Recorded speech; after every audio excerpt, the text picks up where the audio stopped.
Welcome fellow commission members and guests and staff. We'll call the meeting to order. We'll start with a roll call. Governor? Here. Attorney General? Yes. Commissioner? Yes. We're here, all here. We have a full quorum. I'd like to invite anyone that would like to join the commission in the Pledge of Allegiance. I pledge allegiance to the flag of the United States of America and to the republic for which it stands, one nation, under God, indivisible, with liberty and justice for all.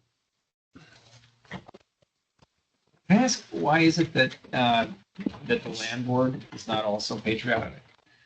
Why don't we? Because you guys just aren't that way. I'll talk to the chairman. Curious. Make a note of that over there. Okay, we'll first office, or the first item is Office of Industrial Commission. We've got consideration of minutes for the 2nd of July, the 30th of July, and August 14th. Those were all distributed in advance. I move the minutes as presented. Second? I have a motion and a second. Any additions or corrections? We'll call for the vote. Commissioner? Yes. Attorney General? Yes. Governor? Yes, motion carries. Aaron, any other business from the office? No other business. Okay, we will jump right into the North Dakota Public Finance Agency. Good afternoon. It's the drum roll to see what the background is. Very nice. It's gonna get hard.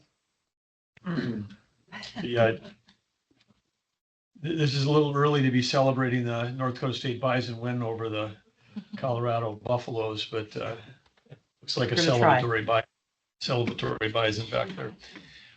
Okay, take it away, Deanne. All right, we start off with the first request is a $6,922,000 loan for the city of Grand Forks to fund phase 3 through 5 of the installation of sanitary sewer collection to serve areas currently on septic systems that need replacement. And this will remove the potential for underground nutrient shifts impacting the watershed. They've requested a 30-year loan term. Their average annual payment will be $298,000. They plan to repay this with with improvement bonds payable with special assessments. Based on that information, the advisory committee recommended approval of this loan. So move. Second? We have a motion and a second. Any questions or comments? We'll call for the vote. Commissioner? Yes. Attorney General? Yes. Governor? Yes. Motion carries. All right, the next one is Southeast Water Users District, and they have requested $5,666,000. And this is for phase 1 of a water treatment plant to design and construct that, which will remove the iron and manganese for their water treatment plant that will serve Dickey, Lemoore, and Logan counties. It's a $22,662,000 project. They will issue revenue bonds payable with their water user fees, and they've requested a 30-year loan term. This revenue bond payment will be $241,000, and the advisory committee recommended approval of this loan. So move. Second? But we have a motion and a second. Deanne, do you know where this, I know this is a regional, when you mentioned the counties, but do you know what community this is closest to where this is being built? I can quickly look at the map. I don't know off the top of my head which community that it is close to. Yep. It's like south of Lemoore. Yeah. Sounds Sure. about right, but let's see what the Okay. map shows here. Yep, I found it. Wright Township. Yes. Between. Yeah, just south of Lemoore. Yeah. In our township, south of Lemoore. Okay, any other questions or comments? Call for the vote. Commissioner, Yes. Attorney General, Yes. Governor, Yes. Motion carries. And then the last is just a memo. The advisory committee approved a $350,000 loan to the city of Drayton to replace their water meters. You have any questions on that? No questions? On to the bond Yes. sale. So today we closed on a $230 million bond, or $920,000 bond sale. There was $150 million of proceeds that was new money for the Clean Water Program. And then the balance of that was to refund our 2015 bond issue. There were 6 bidders, and the true interest cost, the low bidder was Jeffries, and that true interest cost was 3.39%.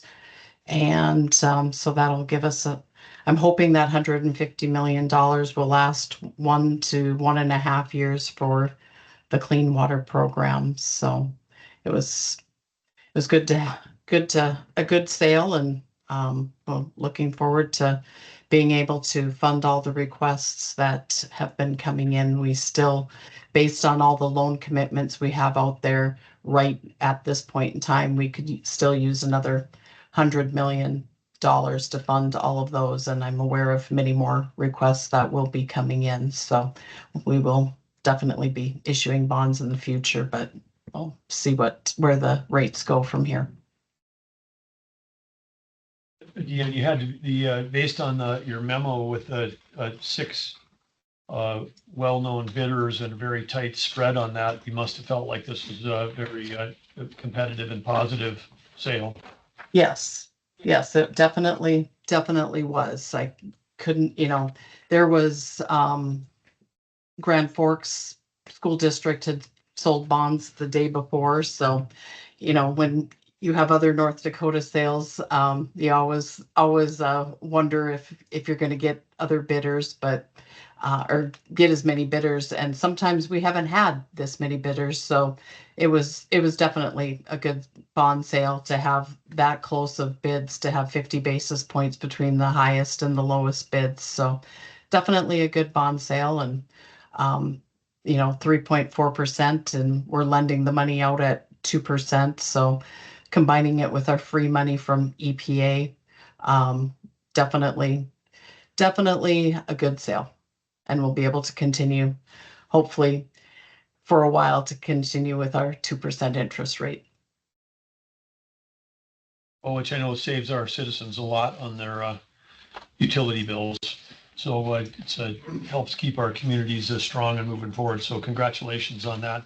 Any other questions on the $200 million bond sale? I do Hearing want none. to just add one thing, I guess, I'm sorry, I forgot to add, is that the other nice thing that you guys approved a reimbursement resolution back at your March 2022 meeting.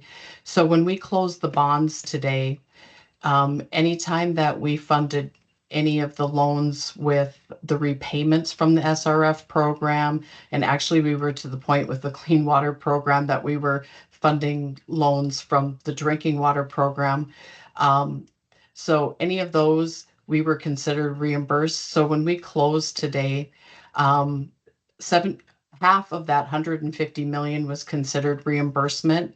And so we don't have to worry about the spend down requirements. We don't have to worry about, so when you issue tax exempt bonds now, there are spend down requirements to meet within 3 years, which I wasn't really worried about them, but it is really nice to say at closing that we had almost half of those bonds were spent down because we had that reimbursement resolution in place, and we had been funding those draws from various places, and we considered reimbursed today when we closed the bond issues. So that is one nice tool that we have in our tool chest, thanks to our bond council. So we just Great. spend the other 75 million and we're good to go. Good. Well, I'm sure that feels great. Yes. Well done. Any other questions for Deanne? Hearing none, well, then that concludes that section, and just get ready to celebrate on Thursday night. Yes, I'll try to find a new picture by then. Thank you. Thank you. Thank you. Next up, DMR, Mark and Ed, welcome. Howdy. Oh, Good Mark, afternoon. Good afternoon.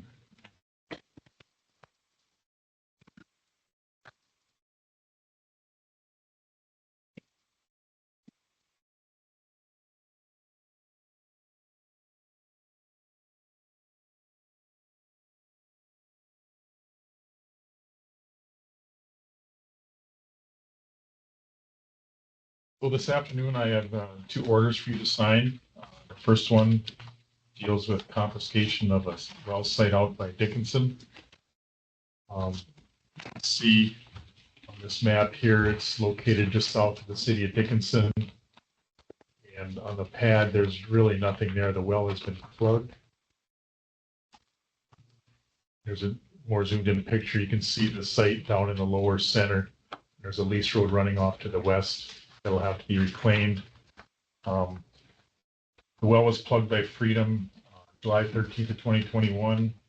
And we sent a letter to them approximately on June 27th, 2022, reminding them that they had to reclaim the site. And then in April 2023, we received an email from a representative of Freedom indicating the company had been dissolved. So there's no entity anymore. They had a $100,000 single well cash bond at the Bank of North Dakota, and that was forfeited to the commission on June 27, 2024. The site has not been reclaimed, and we'll use that bond money to reclaim the site. Freedom did not appear at the hearing, so we recommend that you approve this order granting, confiscating the well site so we can get it reclaimed. So moved. Second? motion and a second. Any questions or comments?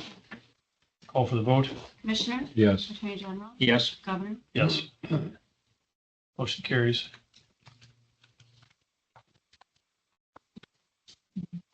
Next case. Next case is a application to convert a temporarily abandoned oil well to an enhanced recovery well in the Haas Madison unit.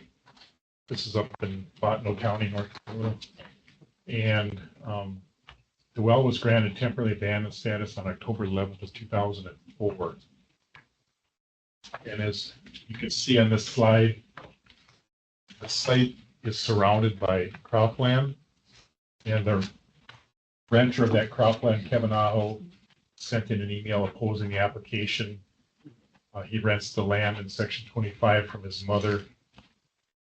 And he has concerns that he's going to suffer economic losses from lost agricultural production based on his past experience with field operations in section 25. He also argues there's no surface use agreement in place for that well. And so that Zargon does not have authority to access that site. And he believes because there is no surface use agreement, there's a lack of a lease road. As you can see, there's no road to that site. And so when they do go out and check the site, the local pumpers, they drive on the two-wheel tracks, and then when it's muddy, they go around the mud and make a wider area and damage more grassland. So he was concerned about that. Zargon did furnish us with a letter from their council that there's an oil and gas lease dated May 4th, 1949, that granted them the authority to drill that well and then therefore provided access to that site. So that issue was solved. He also had concerns that this is located close to a drainage ditch, and if there's a spill on site, it could run off and go into that ditch and then into a creek and contaminate the water that he and other ranchers use for watering their cattle. He also brought up some concerns of other well sites in the area which were not germane to this case, and we made sure he was aware that those would not be considered in this order. He did appear at the hearing, and he testified that there are negotiations going on for a surface use agreement. He's not opposed to oil and gas development. He's a farmer. He understands he needs oil and gas to farm, but he wants them to act in good faith. And he believes that this application to convert to an injection is related to a case we heard in February of this year, which was he had made an application to consider the temporary abandoned status of that well, which they can do, the landowner can do after it's been TA'd for 7 years. So that case is just on hold until we decided this case. On this next slide, you can see that this is the Haas Madison unit outlined in blue. The well is down in the lower right. That's the EJ Phelan well that's been temporarily abandoned.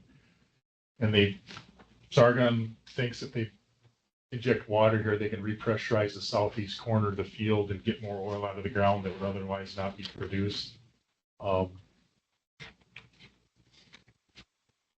Sargon provided us this slide. You can see where this is in relation to the other wells, and he's got the lease road dashed in there, and then that red line, there's a water line that has to be installed to this well to make it an injection well. So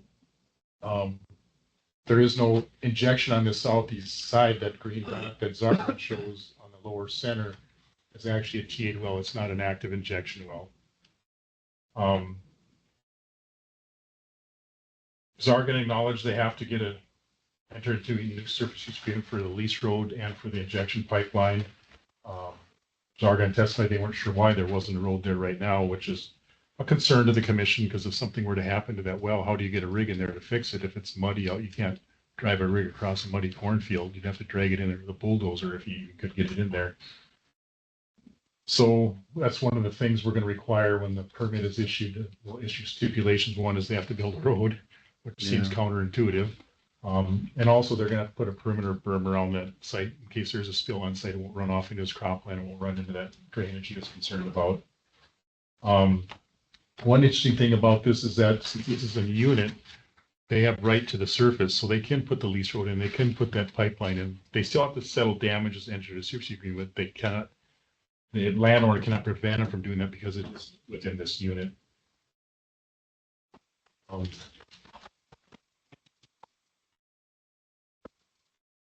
That's all I wanted to cover, and I recommend that you approve this application so Sargon can convert this to an injection well and increase the production of oil in that southeast quadrant of the Haas Madison unit. So before I make a motion, how many wells does Sargon have? Do they have all these wells within this unit? Yeah, in a unit, there's only one operator. Okay. So if there were multiple operators before the unit was formed, when the unit is formed, they become the operator. There's one operator of the unit. So the other active wells within this unit, or those that they're proposing to make active, are there surface agreements there? Are there roads there? I mean, it's perplexing and concerning that they didn't have something established already.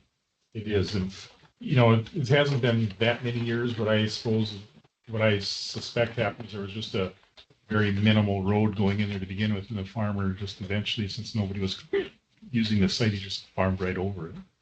Okay. So moved. Second. Mark, you mentioned that there's dialogue going on between the renter who's farming his family's land and Sargon. Is that a stipulation of what we're voting on right now, that they have to get that surface agreement in place before they can proceed? No, Governor, it is not. They would, by law, they have to enter into these agreements. It's not the commission's place to police whether they do enter into those agreements, but they have to enter. It's a matter of law. But as a matter of course, you'll be making sure that they, as part of issuing this permit, that they have a surface agreement? Yes, we will make sure that they enter into a surface use agreement before we issue the permit. Okay. Well, with that understanding, then I'll get ready to call for the vote unless there's other questions. No. Okay, proceed with the vote. Commissioner? Yes. Attorney General? Yes. Governor? Yes. Motion carries. I would ask one thing. Sure. When you talk to them, can you ask them to review all of their wells in this unit? Because they may need to correct some other things too if they. Yeah, I mean, typically what happens when these things come to a head like this, there are things that are brought up, old grievances brought up, and they will address at that time. But I will talk to our field staff and make sure that they take a look at this field, and if there's anything that we feel is inadequate, that they need to address it. Thanks, Mark. That's all I have. Okay, thank you. Next up from DMR is the presentation on the North Dakota Geological Survey Quarterly Report. Welcome, Ed Murphy. Good to see you, Ed. Good to be here. Jump right in, the graph on top of page 1. During the second quarter of this year, we had geologists from the oil company, this is Geological Survey, ERT, professors from West Virginia University, as well as Minnesota State University, Moorhead, and then graduate students from UND, all told. Looked at a little over 10,000 feet of core. We also sent just a little over 1,000 feet to the Wilson Basin Petroleum Conference in May. So together, we were over 11,000 feet of core that was studied during that quarter. We also photographed close to 5,000 feet of core, generating 6,600 standard photographs for the subscription site. Another 3,200 feet was photographed with a tripod, generating 256 photographs. Those are those box photographs. So when you say the subscription site, do we know as how many subscribers there are to the subscription site? I'm hoping, because oil and gas tracks that, Mark, I don't know if you know about the subscribers to the subscription site. They have access to the core photos. Yeah, that's on there, but do you know offhand how many? It is, I just looked at this about a week ago. My recollection is in the several 100,000. So, so all told, we pulled 19,400 feet of core off shelf. And just to give you an idea of what that looks like physically, that's one shelving unit in the core, 38 shelving units. Currently, the top 2 rows are cuttings because they're lighter, so we put those up in the top 2 rows. So what you're looking at, the picture on page 1 is what we pulled for that quarter. It's 87 metric tons. And in the old days, before we had core on pallets, we'd have to go out, unload onto the pallet, take it over to the lab, unload onto a table, take it back, put it back on the shelf. So we were moving it 4 times physically. So it's gotten better.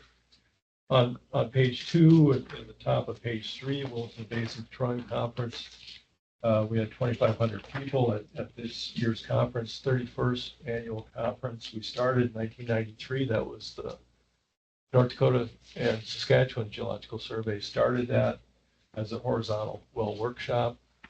And which were very successful, but we typically ran anywhere between 200 and 500 participants. In 2006, I said to Lynn, we either have to kill this conference because we were spending too much time in the Geological Survey running it, or bringing the North Dakota Petroleum Council.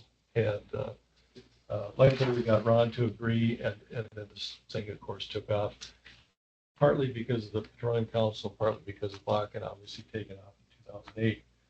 But in 2014, we had 4,250 people participating. So been very successful. A couple of photographs, both taken from the core workshop that was run before the conference began. Then on page 3, critical mineral drilling project. We got funding from the legislature, the last legislature, and to drill 50 holes, which will be going out next Tuesday and starting. Spent a lot of hours on page 4.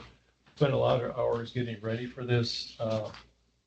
Put together this drilling program that's in those gray squares on the top of page 4. About 4 years ago, when we were looking at trying to find stable surface, that's at that point in time where it looked like we were finding the most consistent and highest concentrations of rare earths, and where we had a silt or sand at the surface down into a lignite.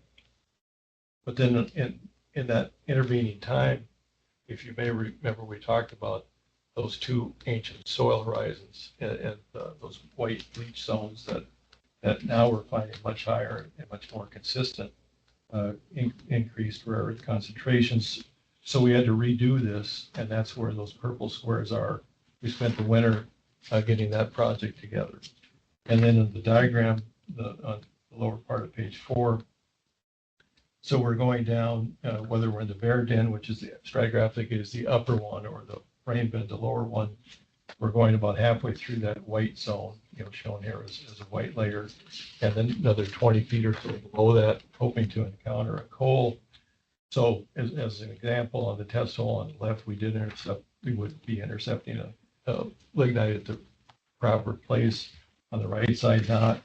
I was thinking about this, if this drilling program, if we have 50% success rate, I'll be very, very pleased with that. So it's not a needle in a haystack, but it's much closer to that than this diagram I've shown. And then on page 5, woolly mammoth up in northwestern North Dakota, we talked a little bit about this at the end of the last quarter, end of the first quarter meeting.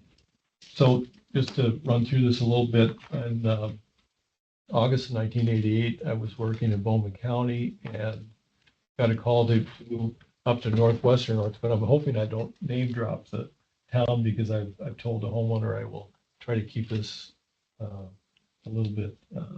I don't want to pinpoint right now where this location is, but I was told to get up there because they found woolly mammoth bones while digging for a foundation for a garage. And they picked up 1 or 2 teeth. They went to NDSU. They verified they were woolly mammoth.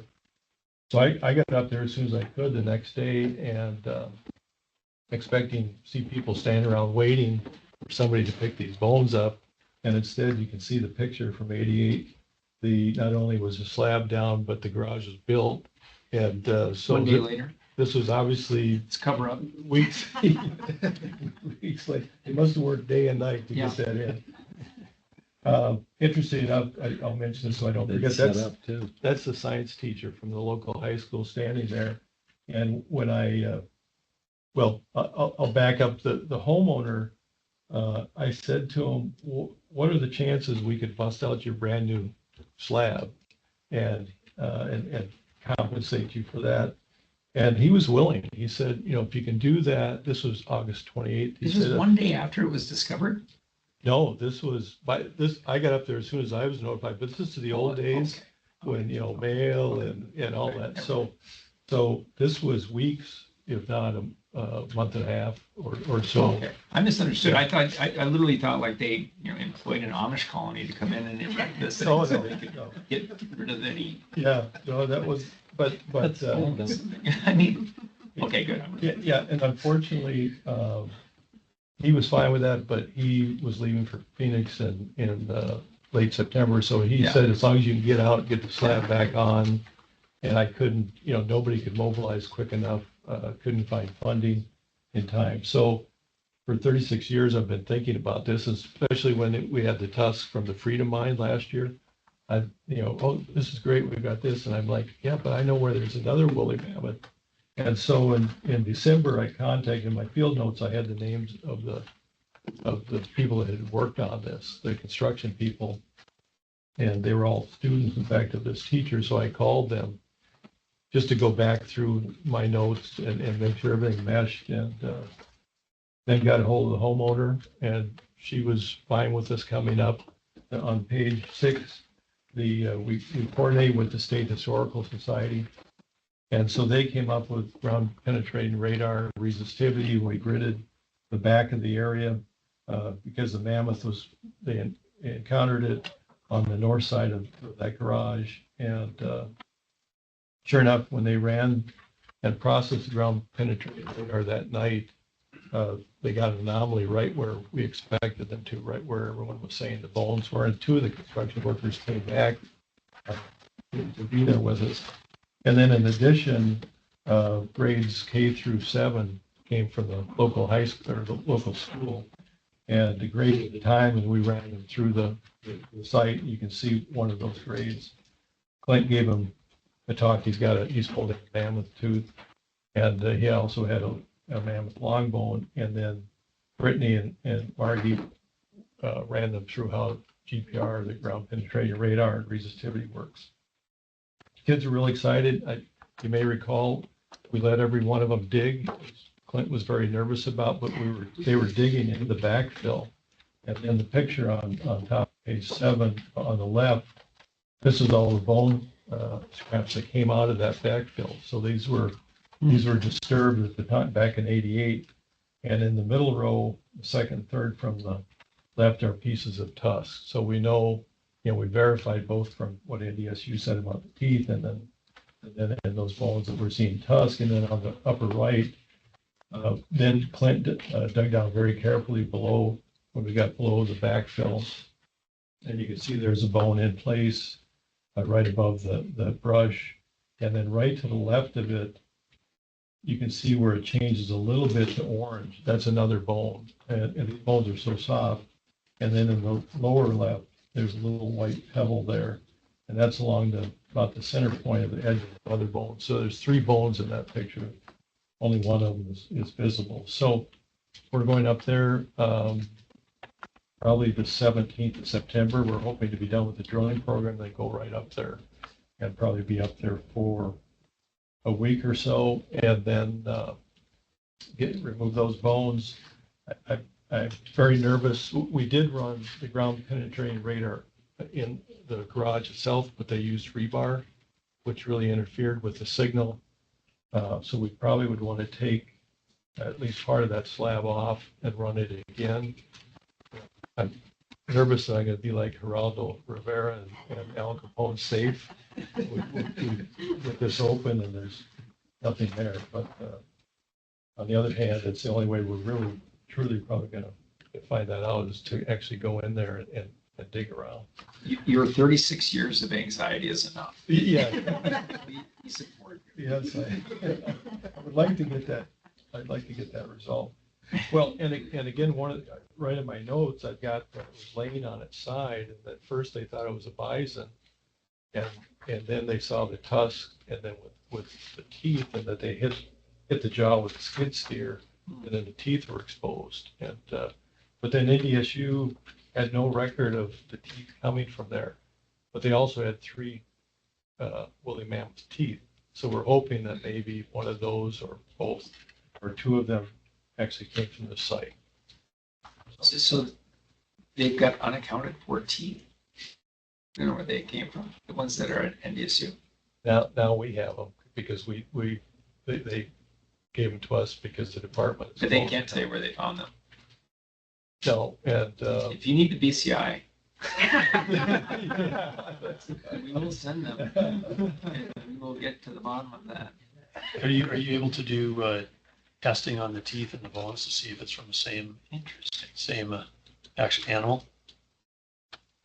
Colossal biosciences could probably do that. But we have done dating that came back at 13,500 years. So that Would these be the only 2 woolly mammoths that have been found in North Dakota? no, we find teeth Okay. occasionally, but a full skeleton or nearly full Yeah. or would be first. Have you had a lot of sleepless nights in 35 years? Yeah. Well, I did tell the homeowner, I said I did occasionally look on Google Earth, hoping I would see like a rundown, because I thought the best thing would be is if it was abandoned farmstead. Or that a tornado had torn them out. Anything else that you were hoping for those Yeah, people? I didn't wish on the tornado. You had 36 years of waiting, and they had 36 years of you praying for their home to be Yes. destroyed. It's cutthroat science. Well, to make sure that I didn't offend her, I did say, well, but your house is very nice. So, Wait till we get done with it. Yeah, it looks like they have new siding on there. yeah, Was the concrete in the garage still the original bore? yes, yeah, and And you had the concrete guys fortunately, back. I didn't see a crack in it. It looked really, it was really. And the builders all remember using fiberglass off and on that summer. So we were really hoping there was no rebar, that was all fiberglass, but then we picked up the rebar. Okay, so moving on, regulatory programs during. You had to be relieved that there was that you found some stuff, because otherwise Jack's story would be no bones about it. 35 years dreaming about something.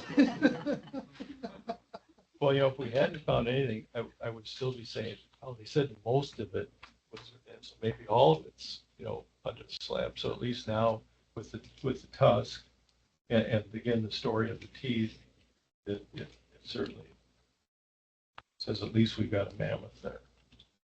So the ownership, so private ownership, privately owned land, developed land, and they find that there, I guess there's some provision that they don't have any ownership in those bones, or what's the deal with that? No, What are the legalities? it is, and so we'll do a contract with them, which we've done Yeah. with others, and that they still retain it, but they have the opportunity of donating and donate it to the state. If they donate it to, if they put it on display for public display and don't charge for it, then we just, that our work in there, it's just part of what we do. But if they turn around and want to sell it, they've got to reimburse. We're tracking all of our costs.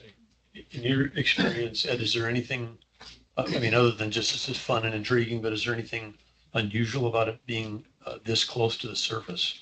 And then also, is there, in 13,000 years, and it's just feet, below the surface, is there any chance that there are more of them in one spot, kind of like in South Dakota with or La Brea, where you've got the tar pits where you end up with a bunch of them? Or is this what's your speculation? Yeah, in South Dakota, the Mammoth Hot Springs is a pretty unique site where they just tumbled into that area. So we're assuming that this would be an isolated individual. And of course, the other thing is, again, I'm sure that at the time they were thinking they were seeing a full skeleton, but maybe there was a completion or a couple of rocks and some bones. That's the other thing we may get in, and maybe the majority of bones are right here. That's, try not to get too much ahead of ourselves. But I mean, at least, and we're certainly going to try to get this into your budget, to say, hey, we think it's worth putting some money into to see, but also knowing, on the other hand, there may not be a whole lot there. I mean, maybe there was one tusk, like the Freedom Mine, and then at the Freedom Mine we had a couple dozen bone fragments that appeared mostly. There's a scapular too, I think, parts of scapula as well as pelvis in there. And so maybe we could get some of the same thing here, but. Yeah, is it too preliminary, but can you tell what body part this bone is from the one that Clint uncovered? Clint, we'll know in a few weeks. He definitely, these are flat. And I asked right away, is there a chance it's a skull? He didn't think it looked quite like skull. I mean, it almost looks more like just that little piece, more like you'd think of scapula or pelvis where you've got flatter bones. Yeah. Okay, regulatory program issued one coal exploration permit during the second quarter, 6 geothermal, 5 of which were commercial, and then 3 geological resource program permits for publication. All 76 publications this time were the phase 3 landslide maps. And you might recall, Governor, at the strategy meeting, the strategy planning meeting back in February, I believe, we put on one of the constraints for this phase 3 landslides where we're using those LiDAR coverages was just getting that second LiDAR coverage completed. You suggested reaching out to Andrea at Water Resources, which we did. And then we wrote a letter of support to get Williams and Ward counties flown. In addition, several other counties that kind of in the South Bismarck area, Morton and Emmons, I think Sioux. We also needed that second coverage, and they flew those in the spring, and they're looking at flying the Williams County Ward next spring. And it learned a lot about, I think I've mentioned over the years that we use stereo pairs that are flown by the aerial photographs flown by the U.S. Department of Agriculture. They always flew them leaves on because they're interested in vegetation, which was always tough for us. We prefer leaves off, and the LiDAR is flown leaves off as much as they can. You know, they can see through vegetation to some degree, but they prefer leaves off. So it really depends on they get an early spring and they can get out there before the leaves start coming up. Then, so that's looking good. I appreciate that insight and suggesting we reach out to them.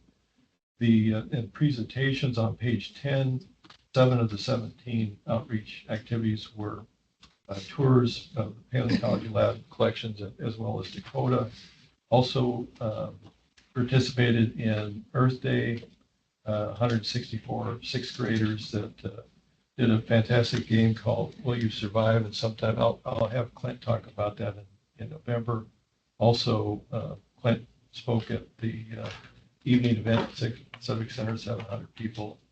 Wilson Basin Petroleum Conference, I talked about that. Also, Tim Neshine did the core library tour, which he would be happy to do, Karen, in October, if you can arrange, if we get that lined up.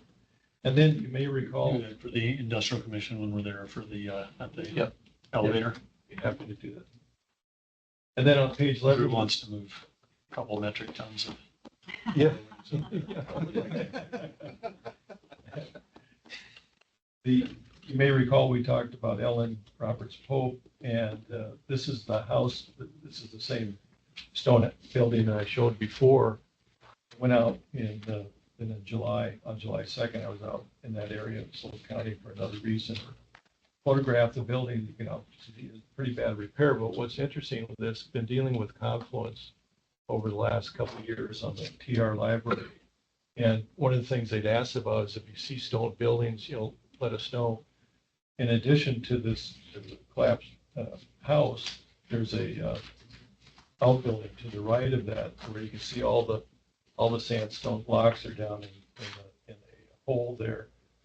So I sent this to them and they're very interested. Put them in contact with Doug Pope, who owns this, and hopefully they can work something out. It's possible, I mean, they might use some of these historic elements as part of the library construction. That's what they were talking about. Cool. And then, Too bad there's not a mammoth underneath there. yeah. Yeah, I'm really motivated about getting stuff out of here. So they're thinking about taking materials from just buildings in the area, within a certain area, like stone walls and other things, and moving them to the library. That's what they were talking, and I don't recall exactly where, because as you probably know, they've made a lot of changes to how we were looking for concretions for them, what we call log concretions, linear concretions to use as benches. And so we gave them some ideas, but they're working on so many different projects at the same time, and I don't hear back from them all the time. But I just thought I'd put this in because we just dealt, as you know, for a year and actually more, we've been dealing with water problems in paleontology, and here we are. The water, this is from August 13th, where a lot of people had water problems, but that's 10 feet of water sitting there, and the water was at its height 2 inches below the windows. And that's paleontology. Those windows are right where we had all the water problems. And thank God the sump pump they put in there, we didn't have a bit of water in the offices. You're kidding? But we did in the collections area, the large collection area on the lower left. We had a half inch of water throughout there. And then in the collections itself, in that northeast corner, we had a 1/4 inch. And so we mopped that all up that night. And one thing that made me very nervous and why I took the pail, went up the northeast corner and just did things manually is we had 2 or 3, we were using vacuum cleaners, wet vacs, and we had all kinds of cords making connections in that water. And I kept saying, are these GFI outlets? Because they didn't appear to be, but maybe they're all wired in internally to GFI, but none were on the exterior. There were no GFI plates. So then think that was very safe. But anyway, facilities came running over and helped, as well as people from the Heritage Center, and then some of our own crew showed up. Most of our crew was out up in Mahal on a public dig at this time. So that ends my quarterly report. Well, thanks for your leadership and thanks for your leading the way on the rescue of the water being part of the flood crew on the thing. But I appreciate that. And then did you pass on that question to facilities about the GFI as well from a safety standpoint? Or I did to the fellow that was there, because he was standing in the water himself, so he was going to check it, and I haven't heard back. Good time to ask that question. Safety first, Ed. Good job. Thank you.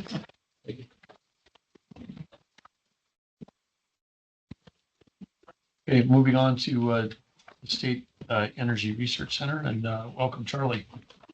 Thank you, Governor.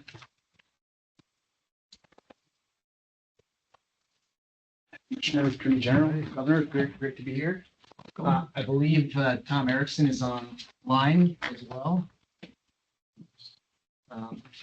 If only to answer any questions that I might not be able to answer today with respect to the State Energy Research Center.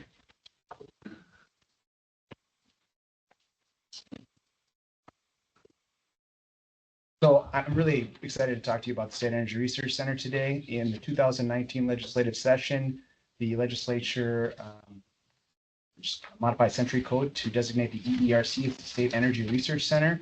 At that time, appropriating $5 million per biennium. Governor, you signed that into law at that time. So really, we've done a lot in the last 5 years with respect to the State Energy Research Center, and it's had a large impact.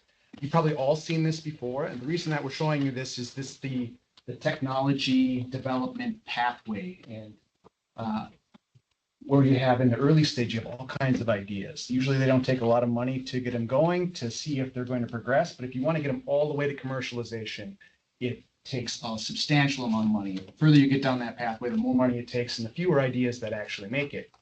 The idea behind the State Energy Research Center was there's a lot of great ideas, but not a lot of funding out there for things that can't yet attract commercial dollars. The State Energy Research Center fits in that innovation and invention area of this diagram. The state already had oil and gas research program, lignite research program, and renewable energy program, which fits in that research development into demonstration.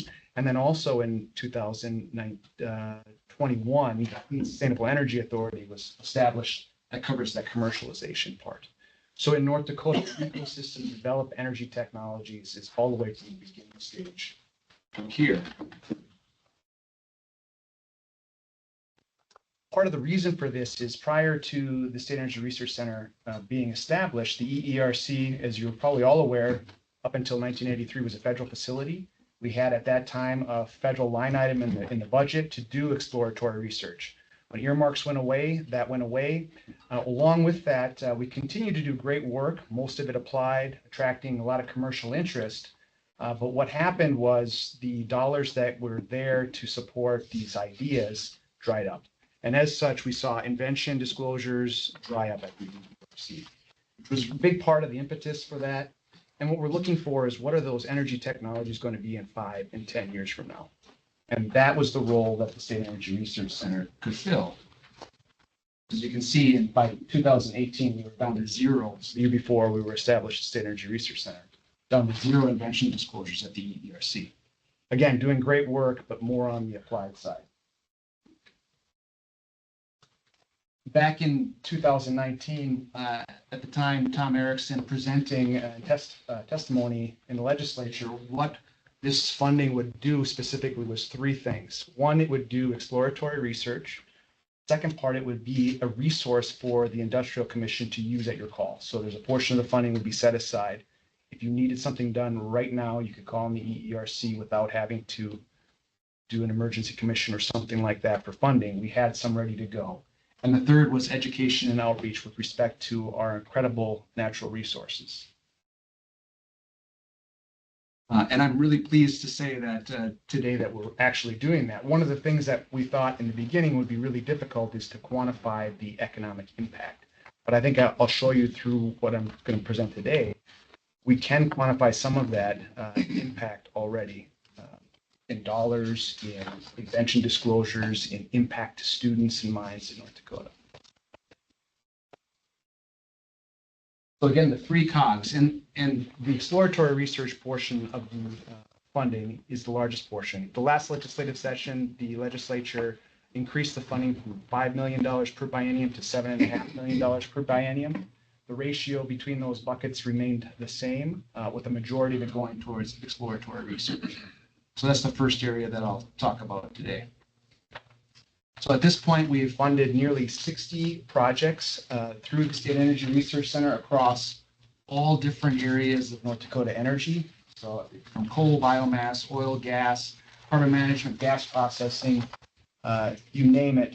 Again, these are early stage projects. And I'm sure you're probably familiar with previous presentations, but the way that we do this internally is have a call a couple of times per year for researchers to basically Shark Tank style pitch their ideas to a series of several other researchers, and they get scored, and ultimately we pick the cream of the crop to fund. And this has been a very successful model. We've had substantially more than 60 projects pitched, and many of them would be very suitable for funding. It's more a question of just having a limited amount of funding and really advancing the best ones. One of the other things is this has done what it was supposed to do. It was supposed to take ideas, mature them. If they're not any good, drop them off. If they were good, move them out of the State Energy Research Center funding profile and look for things like industry dollars, industry interest, their cash commitments, and then move them to things, if it was in North Dakota, related to lignite, for example, to the lignite research program, or in the federal sense to a federal program that might also advance. And at this point, we've had $34 million in proposed follow-on R&D work, $15 million in awarded R&D work.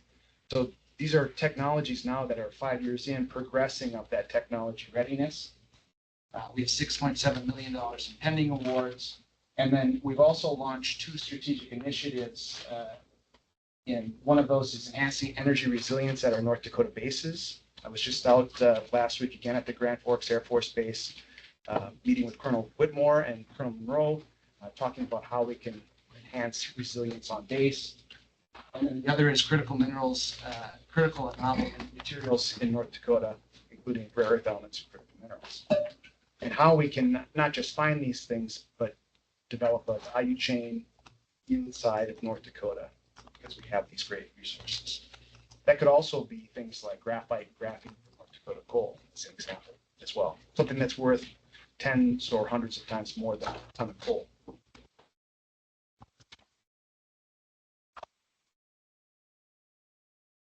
In addition, things that we have pitched, now we already have one technology that's moving to commercialization. So even just 5 years along the line, we have one that we have models in the field. And it's one of the stories that I've included in the back material. It's technology to eliminate flaring, and it's being commercialized with Steffes right now, who's the largest producer of flares in North Dakota, now being the commercializer of a technology that will eliminate flaring.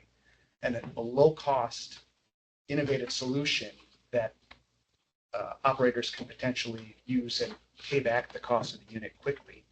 Low maintenance, easy solution. Sometimes it's those practical, easy solutions are the ones that we need to really fund. That's the polar bear technology. And then another technology that's nearing field demonstration.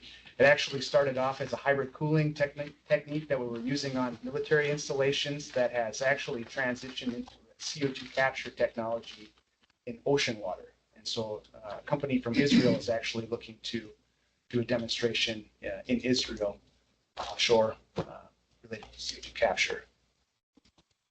And then several other technologies that are being applied all over that value chain. And then looking to continue to advance multiple other technologies. Demonstration. With respect to patents, I showed you the graph showing us going to 0 patents in 2018.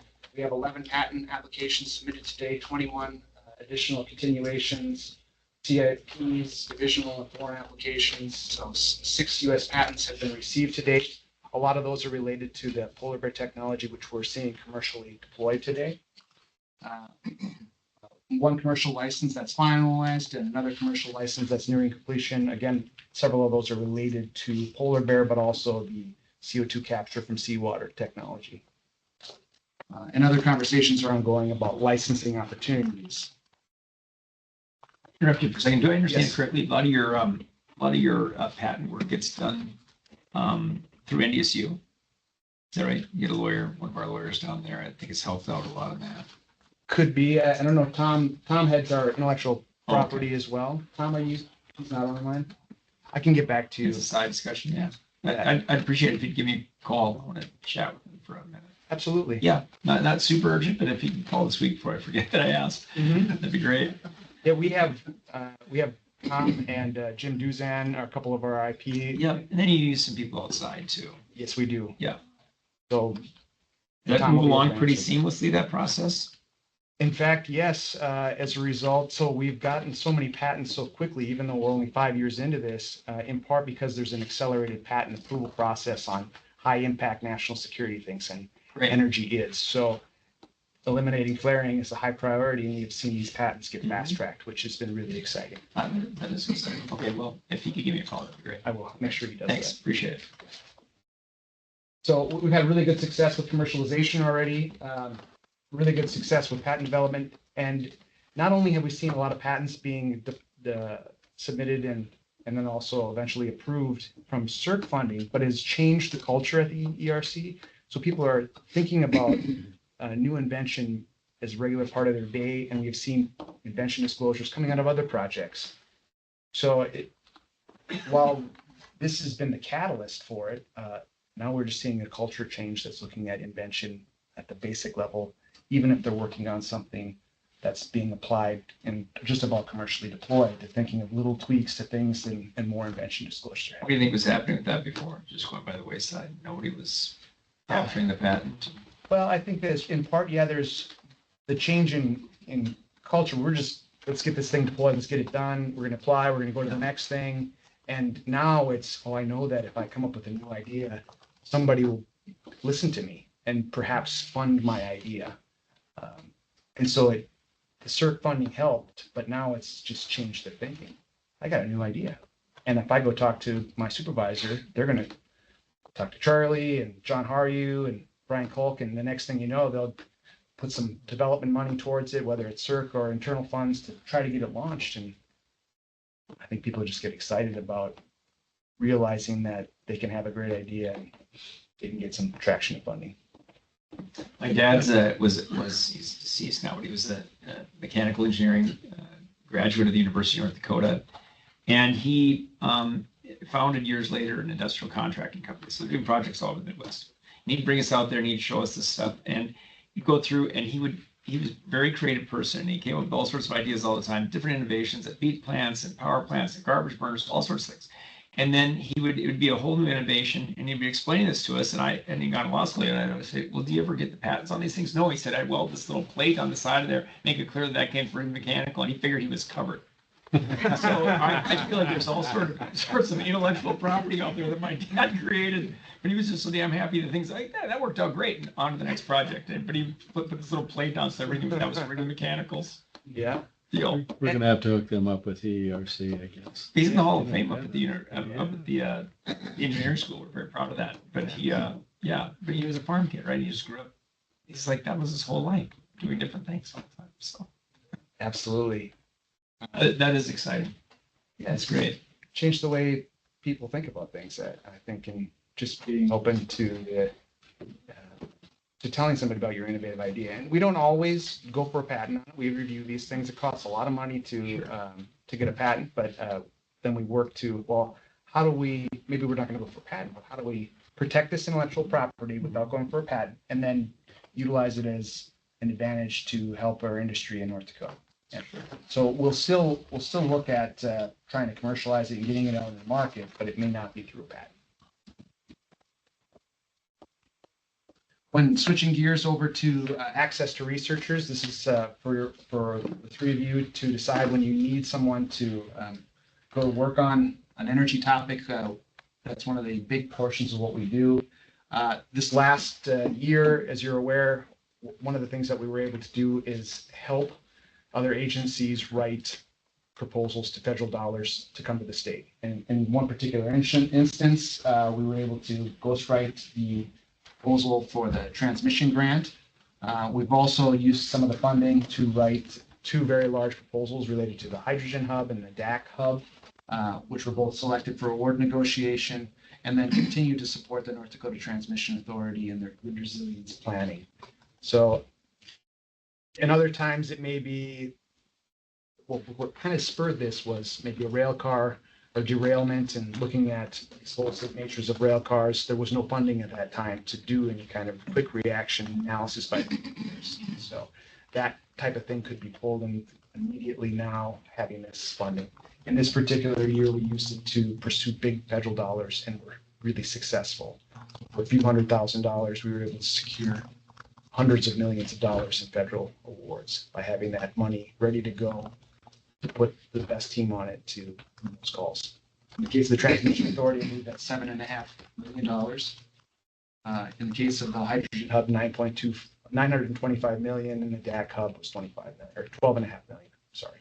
So multiple $1 million awards in each case. And then the last aspect is education and outreach. And one of our biggest points of pride, and I'm guessing all of you have met in Energy Hawk and maybe talked to the groups coming through. We've had at this point 86 university students from throughout North Dakota, so they're not just from UND. NDSU, Minot, and the tribal colleges all send students. It's an application process. And they come from a wide background of academic and from all over the world, in fact, to understand North Dakota energy. One of the first things we do is teach them all about North Dakota energy, put them on a bus, take them around the state, have them go talk to county commissioners, have them go see an oil rig, a coal mine, a wind farm, and understand the impacts of energy and see it. Most of them come in with a preconceived notion about some of these things that it's, quite honestly, they think it's bad, right? Coal bad, oil bad, energy bad in some ways, aside from it powers everything, and they leave understanding how complex it is and how important it is to quality of life. So they leave as incredible energy ambassadors,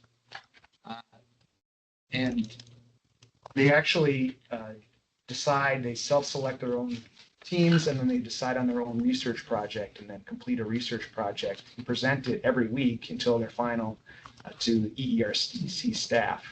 So we've gotten to see some pretty interesting ideas this year, and they come from different perspectives. Sometimes it's the effect of social media on energy perception. This particular year, we had AI and big data and its potential security risks to energy. So a lot like what we're looking to do for the Industrial Commission now related to the grid. And, so rare earth elements, carbon capture. So they've done a whole host of different projects. So we've been really excited about our Energy Hawk program. And I think they're really incredible ambassadors for energy. Then they leave, tell other people. There's been some talk of them spinning up clubs at different universities too, so it spread the message beyond themselves. Typically, what year are they in school? They vary from undergraduate to graduate. And do they have to have a particular major, or anybody's welcome. they get credit for this? They don't get credit for it. They do get paid for the internship, but they do not get credit for it at this time. And it's something that we certainly could talk to the provosts of the different universities about It's getting a credit. summer program. It is. How many weeks? They started in June and they ended in the end of July, so it's like 8-week program. It's really enjoyable to talk to them. There's every background that you can imagine. Actually, there was one geologist this time, which my background is geological engineering, petroleum engineering. There was a few petroleum engineers. We had computer science, a cybersecurity person, English, at pretty much every major you can, law students, every major you can think of, which really results in very interesting perspectives when it comes to the projects. And I think it actually makes our research mentors that assist them and answer questions from them think about projects in a different way too. These are the hearts and minds that are going to be leaving the world soon, and these are also the ones that we need to educate with respect to the value of Absolutely. resource. So again, it's really hard to quantify the impact. Millions of dollars, good impact beyond the $7.5 million per biennium that we're seeing. And pension disclosures that are happening. Once we commercially deploy the flaring technology polar bear widely with Steffes, which I really believe there will be in not too distant future, hundreds of out in the Bakken, the economic impact is astronomical, just in the amount of gas that is being captured, not to mention the oil production that won't be stifled through the elimination of flaring. This one particular area. So there's, in your packets, I think you had some additional stories that went a little deeper in each item. For the sake of time, I won't dive in deeper there unless you have specific questions about some of the projects. Appreciate it. Good report. Thank you, Charlie. Absolutely. Tell the team thanks and congrats on all the progress. I think I will. It's incredible how many people at the EERC. We just had our annual meeting. We call it Summer Connect. We bring everybody to the EERC. As you're probably aware, we have about 80 remote employees. We bring them all to the EERC. And Tom asked the group, they're all in the auditorium, who's submitted a proposal. And 20% of the EERC stood up, 30%, something like that. And then he asked who's been on a Tiger team, is what we call the review teams. And another 30-40% of the people stood up. And then he asked, who has worked on one, and most of the people in the EERC stood up. Even though it's a tiny amount of the funding that we have in a biennium, the impact is enormous. So shifting gears, still inside of the State Energy Research Center, one of the, at the direction of the Industrial Commission efforts, I'm presenting some draft results. This is part of a larger effort led by the Bank of North Dakota. I actually co-chair this with Calvin, related to ESG and its impact on our energy industry. One of the things that was asked for is a hypothetical, with our best understanding of science, estimate of what a CO2 EOR forecast might look like. I could go really detailed with it. But what I'll do is hit the highlights, the goal of it, answer any questions that you might have, and then some of our results, and show you what, if we had 20 million tons or 15 million tons, 5 million tons with some different scenarios, what that might mean from if we were just starting in the center and moving out, how much of the Bakken could be impacted.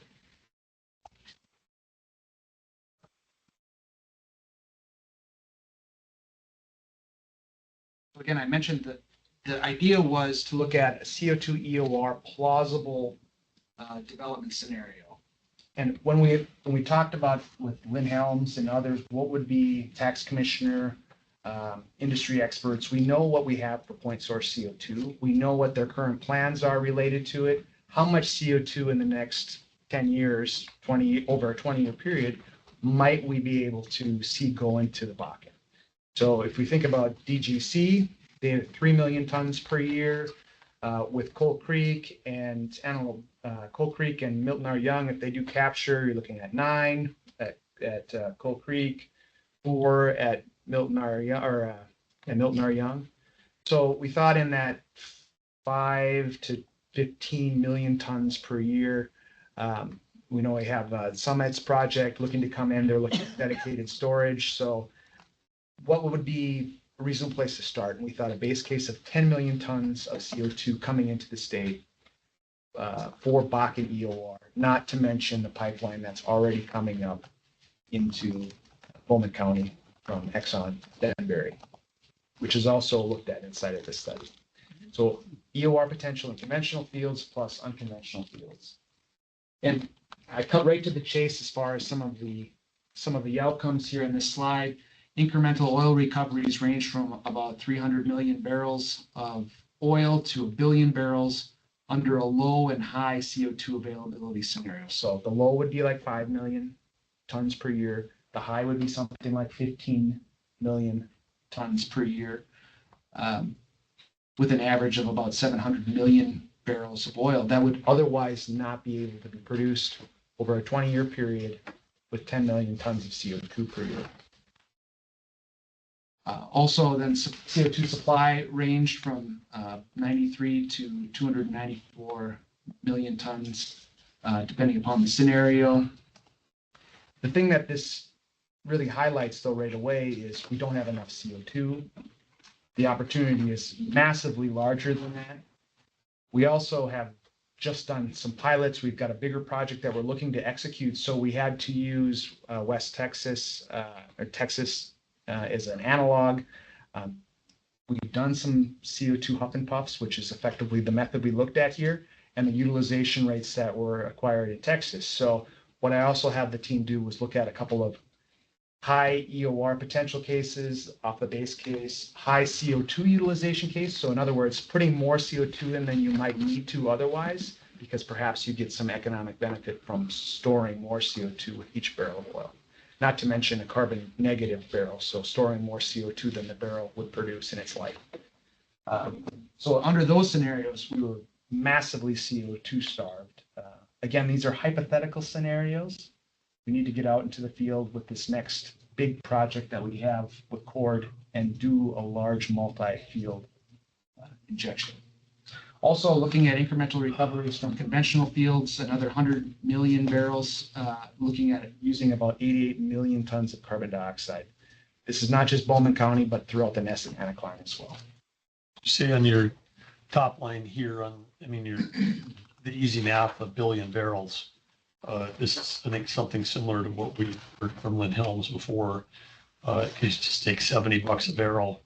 You're talking $70 billion of gross revenue, of which, that's 7 billion more for coming into things like the Legacy Fund, Common Schools Trust Fund, and other general fund infrastructure projects. And then roughly you take 1.5 or 2 times that would go to the locals, and then you take another chunk of that goes to the mineral owners.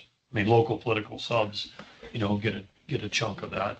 So the economic impact is staggeringly large to be able to do this. And if that's not only it's incremental, but if it's also prolongs it, because if there's a demand for low carbon fuels, or people are willing to pay a premium for low carbon fuels, then those numbers could be, they might be short on the economic side. But the point is, this is important work, and it's terrific that you guys are, engaging this, because it's central to the long-term economic health of North Dakota and to the national security of the country. That absolutely. And one of the exciting things about this isn't just another forecast on oil production. We're working with the tax commissioner in his office then to look at the exact things you just went through. He'll be doing with his whole team, and then including in the overall report with the Bank of North Dakota to look at that. So that's when this report will be finalized, is when the tax commissioner, along with the tax commissioners. And when you mentioned Denbury, but the Denbury example, if you're talking about, down in Bowman County, those guys are reporting getting back to over, 80-85% of the original daily well production from wells that are 30 years old. That's a miracle that I'm sure some people never thought would happen. This has always been a capital investment up front, and then high production, and it depletes over time. And if you can reverse those depletion curves, that changes everything that anybody ever thought about this industry. That's sort of world changing. As opposed to, we're going to run out of oil, which is, everybody says that. I've been saying that since I was in high school. But then innovation comes along, and no, we're not. We've got a whole new supply, and now we've got a whole new supply coming out of existing wells, existing gathering, existing infrastructure, existing gas plants. I mean, that incremental understates it, because it's not like finding a new field where you've got to go to some new part of the world and build all the new infrastructure from scratch. If you're able to generate more from your existing infrastructure, the ROI on that is super high. It's absolutely enormous. The infrastructure, as you point out, you've already got a lot of it. You've drilled the wells already.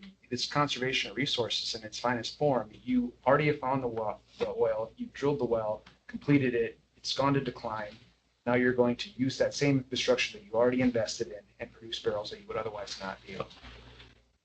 It's a responsible thing, and at the same time, store enormous volumes of carbon dioxide. It'll be exciting to see what people find to be angry about.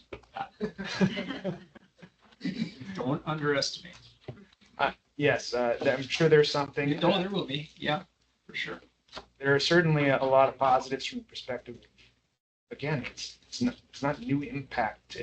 It's maximizing what you've already got. Yeah.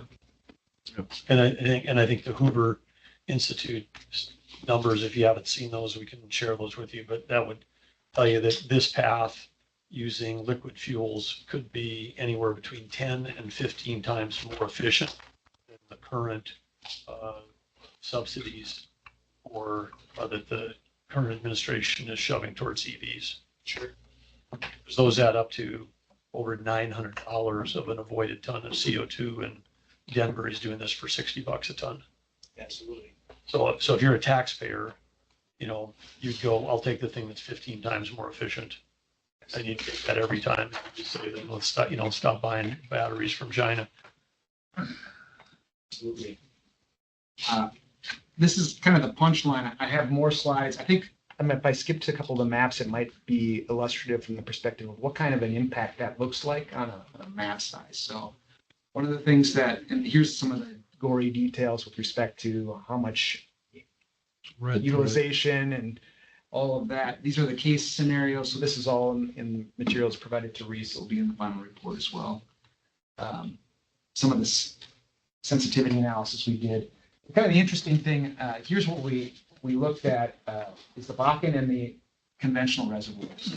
First on the right side, that isn't all of our conventional reservoirs. We just high graded to some of the best conventional fields in North Dakota to select those as the targets to utilize for conventional EOR. You see Cedar Hill South in the Bowman County in the bottom left-hand corner of the right image.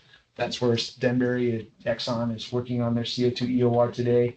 Also, we selected a series of fields that are along the pipeline from Dakota Gasification, as well as a few others. And then on the Bakken side, the colors indicate the number of wells that are in a grid. So we could have used DSUs. It would have been a lot of grids. So what we did was use an area 3 miles wide by 2 miles high. So 3 DSUs is a grid cell. So the hotter the color, or the darker purple in this instance, the color, the more wells were in them. One of the things that the study also didn't take into consideration was the fact that over the course of the study, another 10,000 wells will be drilled. So that's another huge opportunity that's not really looked at, but at the same time, we didn't get to nearly all of the Bakken with the CO2 in this study. And Mark, what are we at, about 18,000 wells right now? About, a little over 18,000 producing on a given month right now. So if you had 10 on that, I mean, that's more than a 50% increase in opportunity. 10,000 more. Absolutely. And we're getting better every single time we drill a new well. Yep. And our outside of the core area, those wells are getting better and better all the time. And we've also, I don't know, at some point it'll become measurable, but if we start to have a higher percentage or 3 mile laterals versus 2 and then a few 4 miles, then we have to, our metric of a well will have to be modified, because a 3 mile lateral is like 1.5 wells in terms of what we used to think of a well was a 2 mile lateral, but now we got 50% more productive, well length in that thing. So when we talk about adding 10,000 wells, if a majority of those are 3 mile laterals, then we're really adding 15,000 wells on top of our 18, right? I mean, we have to think about somehow have a metric that gets back to the linear feet of production added the linear portion of those as opposed to the vertical. Absolutely. And even a 2 mile well today is way better than a 2 mile well that was drilled 7 years ago. Yep. So you're absolutely right. Not only are they doing longer, they're just getting better. Again, I wanted to show you this just for illustration purposes. In the low case, that's 5 million tons per year of CO2. In the high case, that's 15. You can see that we're really not even in the 15 million. Yeah, we're moving out away from the very core, right by the pipeline. But most of these cases, we are not nearly utilizing the Bakken like we could. It's because, again, we're CO2 constrained. We also didn't look at who's operating what. We just what would it potentially look like? And the orange line on there is the existing CO2 pipeline, which has safely moved 42 million tons of CO2 through North Dakota Correct. without anyone noticing. Correct. We as an aside, going on right now at BSC, the P Corps partnership annual meeting is happening, and we just gave Dale Johnson from Dakota Gas a Pioneer Award for his incredible work operating that pipeline for over 20 years with zero safety instances. So not only that, but just his pioneering work with Basin Electric to make sure CO2 could be captured and transported throughout the state where nobody even realized it was happening for so long, so effectively, adding incredible value to North Dakota. I missed the yard signs back in 2004. What's that? I'm sorry? I said I missed the yard signs in 2004. Yeah, there weren't any. Actually, I think it's 2000 or 2001, I think they started. So it's been so long. They've been going and no yard signs, pipeline transporting. Appreciate being alerted to this. You're very welcome. County Commission engaged here. And if you go up to the Weyburn fields, they love it because they Yes. were taking a dying field and they just put 50 more years on it. Yeah. And they were ecstatic. That's a really interesting point, Commissioner, but I mean, but maybe as part of this study, given that we're one of the few places that's got an existing pipeline that's operated this long at scale, that it's just, and the fact that there's missing from the current dialogue, there's never an article in any state publication that ever mentions a paragraph that we've had one operating for 24 years without a safety incident. I mean, but knowing what Doug is saying here is how much more oil did they produce in the Weyburn field from the 42 million tons we've sent them, and that's 18 months old, so maybe it's 44 million now because we're doing a couple million a year. Yeah, I think that's how we got to is that about right, Reese? Yeah, I think it's 3 million a year. 3 million a year. So I mean, so I could be low because it was you're when. really close. You're really But 40 something. But if we're in that, I mean, we should just say how much more did they produce in the Weyburn and what was the economic impact? We don't have to theorize. We've already done it, and we were the ones providing and transporting the CO2. I can tell you, it's the utilization rate is 0.3 tons per barrel. So you basically times that by 3, about 150 million barrels Barrels of oil. of incremental oil because of the North Dakota CO2. Which was the precursor to the Denbury Yes. scenario. So now look at what we've done for that oil field in southwestern North Dakota. Yeah. Added life back to it, longevity and production. So yeah, it was a good test case up there. It's proven its worth, and just want to apply it to the rest. You know, another really interesting thing, we've been doing CO2 EOR in the United States since the 1970s, and to my knowledge, these projects that are, planned out for a 20-year lifespan, to my knowledge, none of them have stopped. Right. So what does that tell you? Also, we're utilizing this, we're understanding, learning more, and what we thought when we started these projects, how much we could recover, we're able to do way more because of technology advances, because we're in it. And I think a key part of the language in your report has to be that what we're all describing here and what you're describing of Weyburn is that CO2 is a value-added input. And every article I see describes it as, it's a waste product. And I didn't know that people are willing to pay a lot of money for waste products. I mean, usually you're paying for a value-added input. My plants and farms, they need it. So, yeah. It's value added there too. If you guys want to waste it, throw it away, we'll gladly take it and use it. We'll make money on Yeah, it. and so will anybody's greenhouse too, which is that gotta be, I don't know if that's part of your, that's gonna be way, not part of this, but, as somebody, maybe that's one I've said to NDSU multiple times, that NDSU ought to be evaluating, CO2 uses in greenhouses for 12-month year-round ag production here. Yep. But a lot of good uses for it that are already proven out. We're probably one of the few places that's been shipping this long and now receiving. Because we're receiving with Denbury and then Yep. shipping.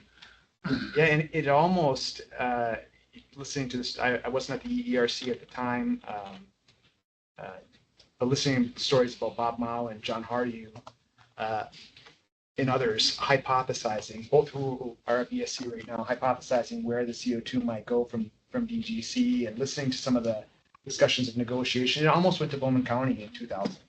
And just because of the tax environment, it ended up going, and the price of the Canadians were willing to pay, it ended up going to Canada. It was an economic decision on the part of Basin Electric at the time. So, but they had a map that we're starting to see, come to fruition of the fields that they thought were going to be the EOR ones, the ones with the highest potential, prior to the Bakken, of course. And now that's gathering most of the attention. It's pretty exciting.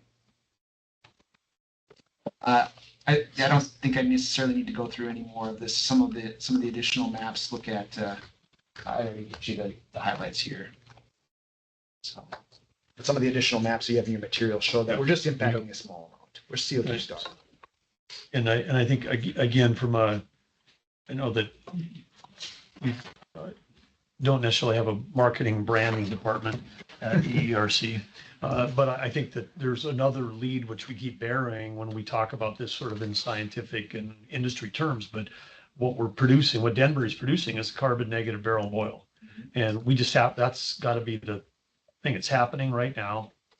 We can take CO2, put it in the ground, and more stays down than what that barrel produces. And it's and that people should just say that's a miracle. It's like, okay, if we had an existential crisis, we just solved it. If you believe A, then B, we've got the solution for you. How much do you want to pay for it? Right. It's a market, And we have talked with Denbury, and I believe that they're actually marketing as blue oil and trying to get a premium. Of course, it's a challenge, but they're working towards that still. Now Exxon. Yeah. So, and just like blue hydrogen, blue ammonia, it's CO2 captured to negate the offset the emissions. So that's what I had for you today. I probably went a little long. It's interesting. Thank you. Absolutely. Charlie, any questions for Charlie? Thanks, Charlie. Okay. And I think that was you and I and Lynn that went to the Weyburn Fields. Yep. Back in 9 or 10. Something like that. Yep. Because we're coming back from Regina. Thank you very much. Thanks. Thanks, Charlie. Claire? North Dakota Transmission Authority? Governor, Commissioners, thanks for having me. And hats off to Charlie. We managed to work together, and I haven't found one person that isn't brilliant and also helpful.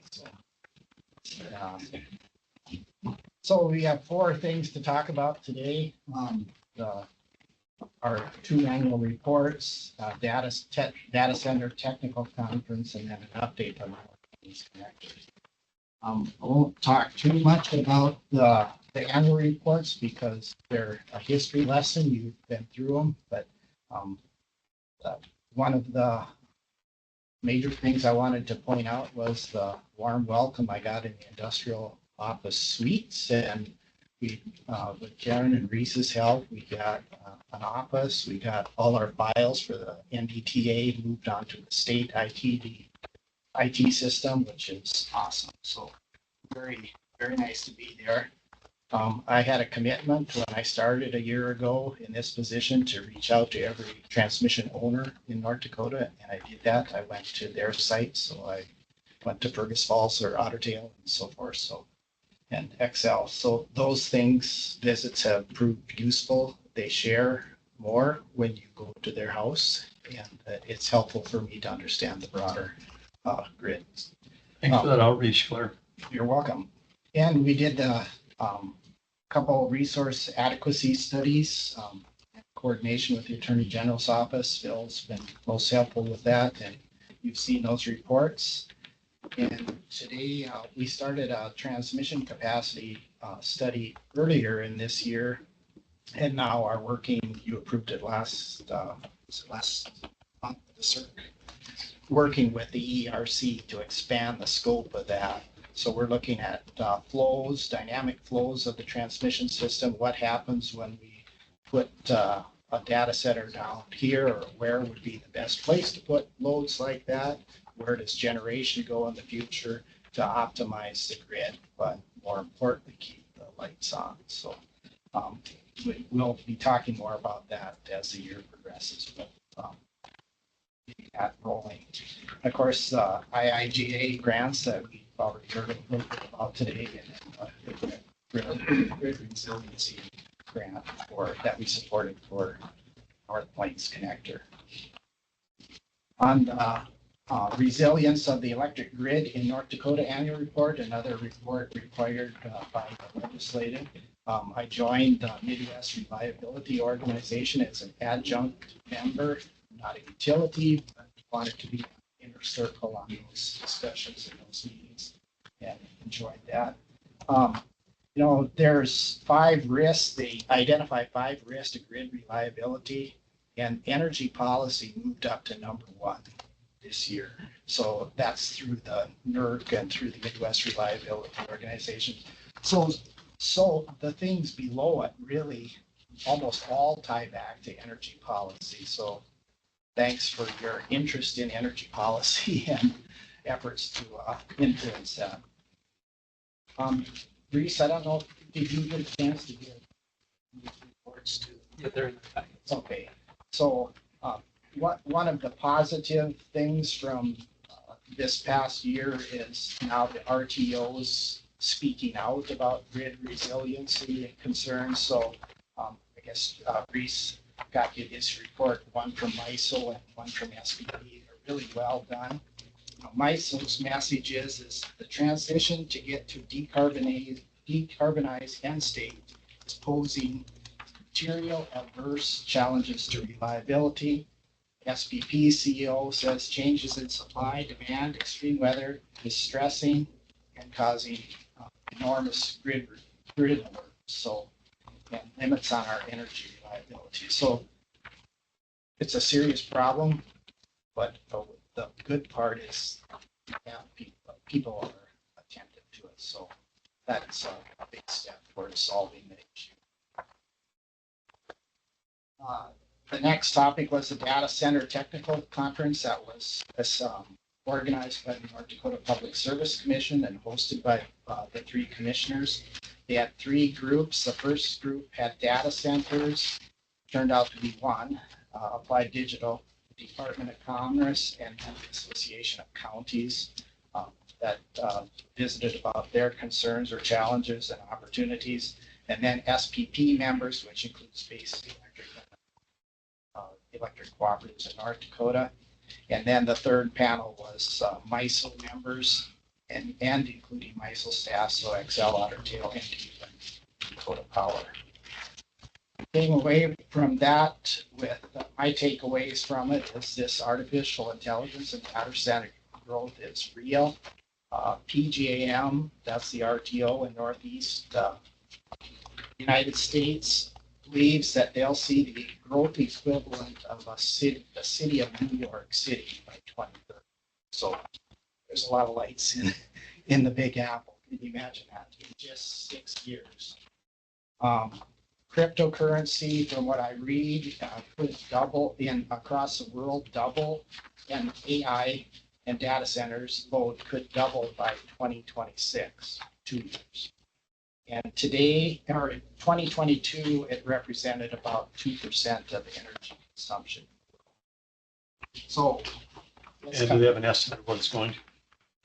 in the world, will double by 2026. So it goes from 2 to 4. I mean, Yeah. 2 to 4%. Yeah.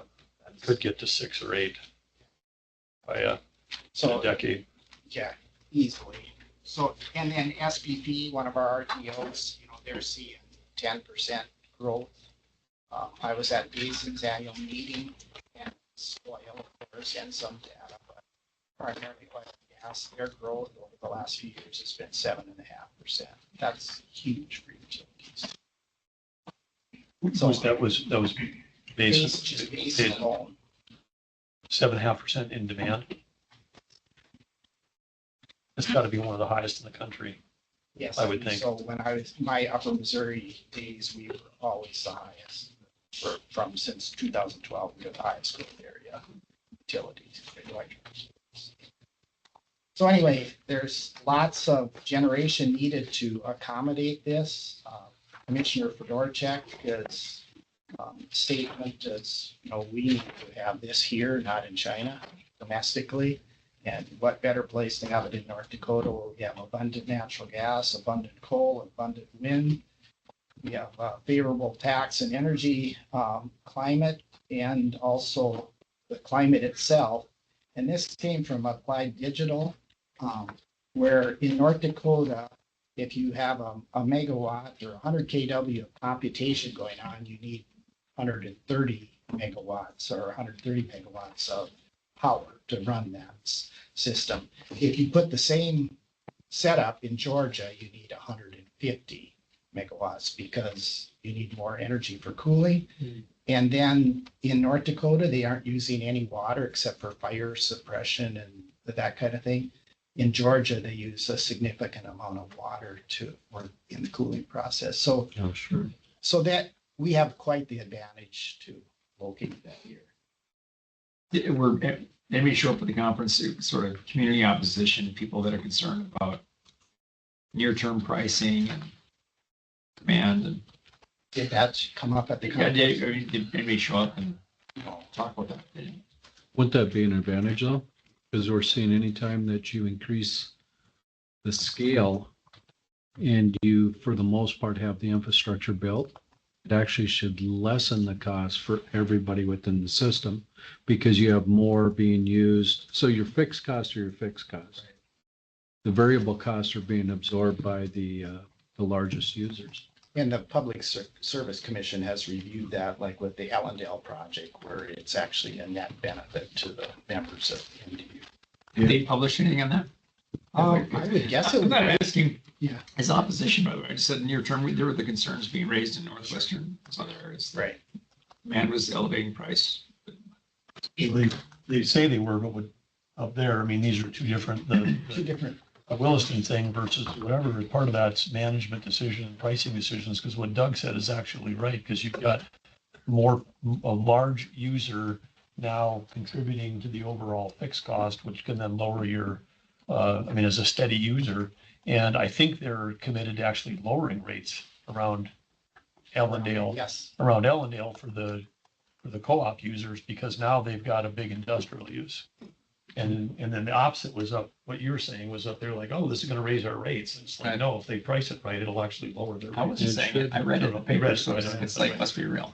Yeah. No, I'm just curious. No, I think it was. The concerns out I think there was increased pricing going on, but We have challenges to get generation built fast Yeah. enough.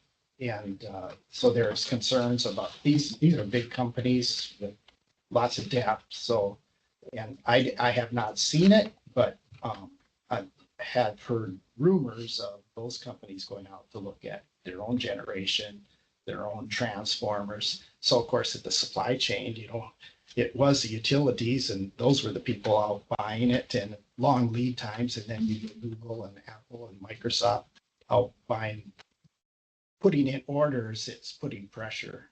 And then across the world, it's not North Dakota, not the United States, but across the world. So, and then, the concern about the EPA rules, this is good for North Dakota if they could put in gas generation or use coal generation. But, on the topic of gas generation, the recent EPA rules, it's like if you have greater than 40% capacity or using the gas generator more than 40%, you have to have 90% carbon capture by 2032. So impossible, Jeez. first of all. Yeah. And, with emission controls, you'd be limited to 20%. Well, our AI and Microsoft aren't going to want power 20% of the time or 40%. So we have more pressure and more work to be done. So the AI arms race is going to be won by the country that has the best innovation. Right now, that's the US, but our lead time might only be, 18 to 24 months lead. They found a workaround to get at the NVIDIA chips, was just reported Oh, yeah. through offshore servers and hidden contracts. So China may have access to some of that compute power. Even if they can't reverse engineer, they can run their large language models through the cloud in other countries on NVIDIA chips.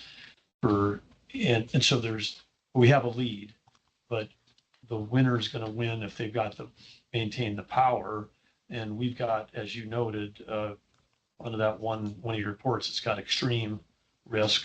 First time we've ever had the word extreme listen to a grid reliability, and that's against energy policy. It's not against cybersecurity or weather or whatever. So we've got this extreme risk by the current federal administration's energy policies. China is got 400 gigawatts of coal permitted and under construction. The U.S. is down to 240, so they're building more than we have left right now, and they'll have that up and going in the next 2 years. And so they're just flat out going for it, and so the existential crisis is not CO2. The existential crisis for the U.S. is if we lose the AI arms race, because that affects every job, every industry, the military, affects your ability to do cybersecurity. If we don't have the compute thing, we start losing on everything. So that's anyway, it's a critical. All hands on deck. Right. And that's why you're going to see what you just said is you're going to see the tech companies saying we're going to have to go upstream, vertically integrate, and start building our own power generation. But for a place like North Dakota where we've had an issue, we're still under threat. We can't, the DAPL pipeline by the federal government got a bit of a reprieve because they kicked the can down the road past the election relative to the EIS. But we saw what happened in Minnesota when you're trying to build natural gas pipeline on line 3 in northern Minnesota. Building transmission lines is either impossible 10 years or longer, but you can dig fiber optic, wherever you want to, and the federal government will help subsidize it right now. So what we're heading towards in North Dakota is taking our excess natural gas, which has been a problem, converting it to electricity, converting it to data, and then we will export our natural resource in the form of data. So North Dakota is in a spot where we could actually get this thing done, but we got to build a lot of generation here, and then maybe we don't have to worry about the Minnesota 2030 lawsuit that they don't want all of our power because we can use all of it here. We won't even have to ship it east. There'll be demand for it in North Dakota, and then they can figure out where they're going to get their power from. Because that's how we'll end up exporting our natural resource in the form of data. But we got to make sure that we're able to permit enough power plants here to be able, quickly to be able to drive that.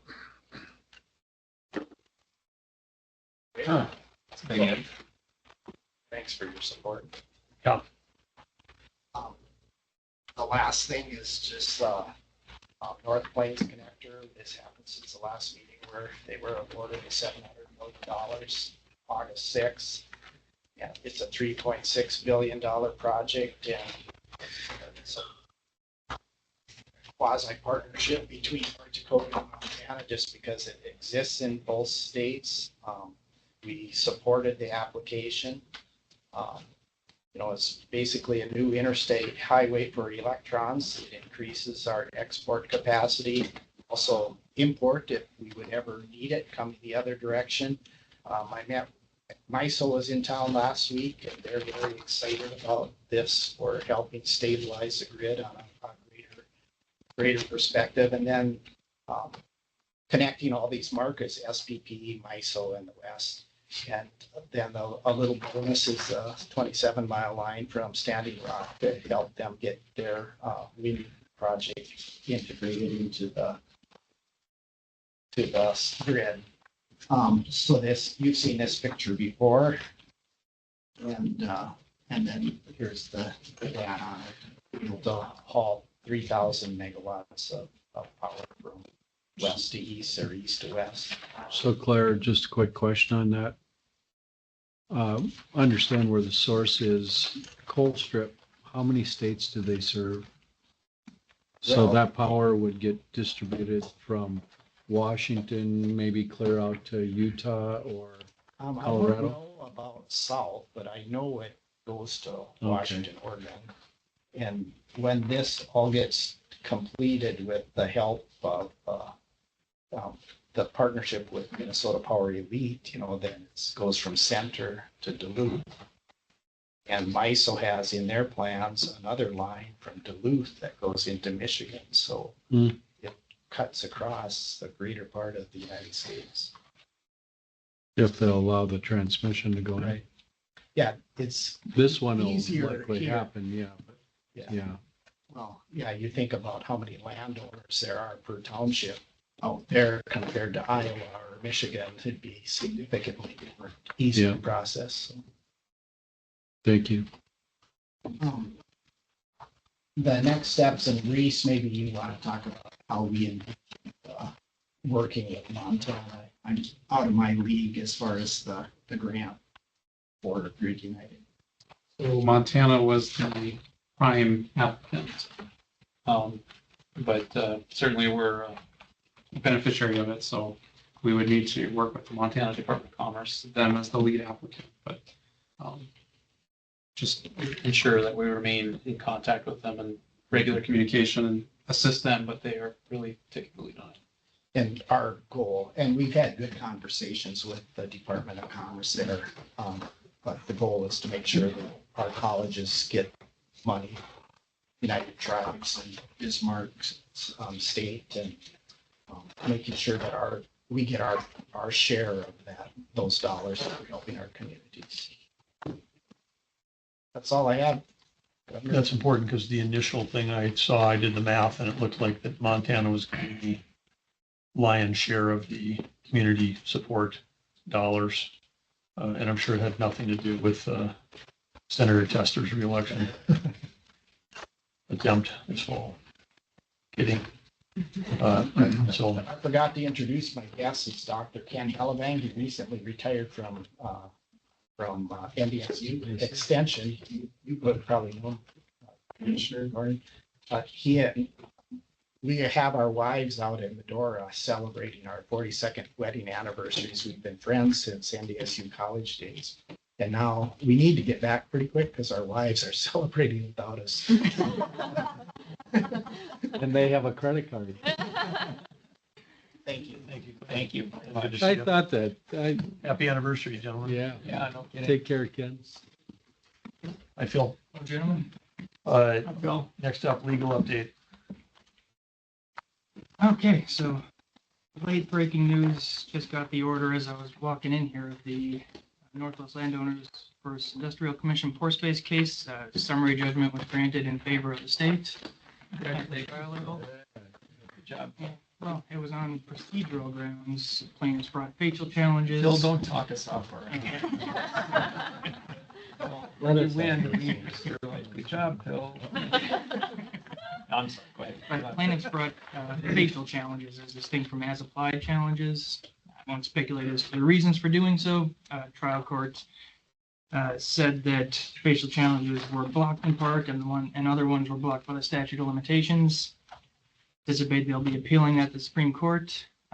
We teed it up for the district court to also offer an alternate holding on the doctrine of correlative rights as applied to the amalgamation statute, but it declined to do so. So that remains an unaddressed question.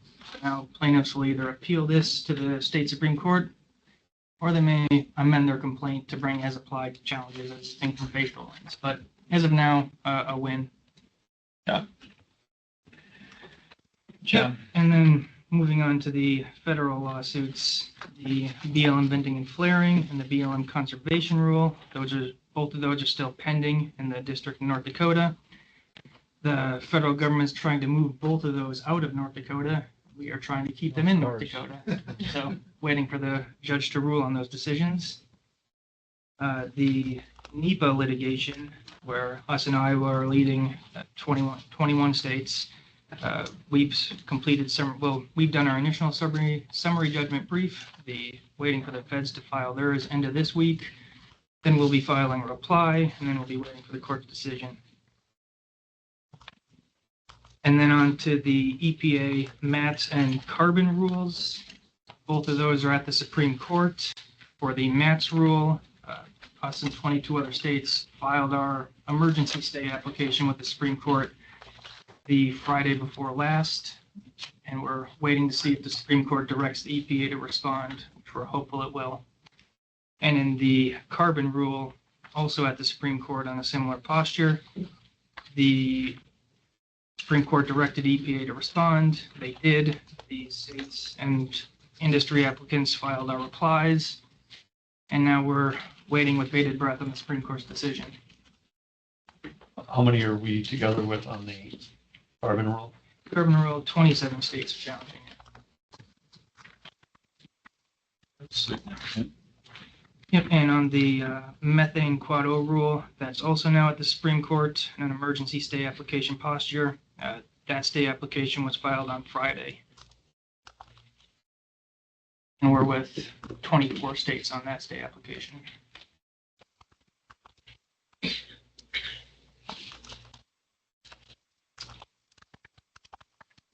So good update. And again, just back on which ones are where we on NEPA phase 2? That's one of the ones we're leading on. Us and Iowa are co-leading on that one. And are there other ones where we're taking more of the load? Yeah, the venting and flaring and the conservation, those are both led by us.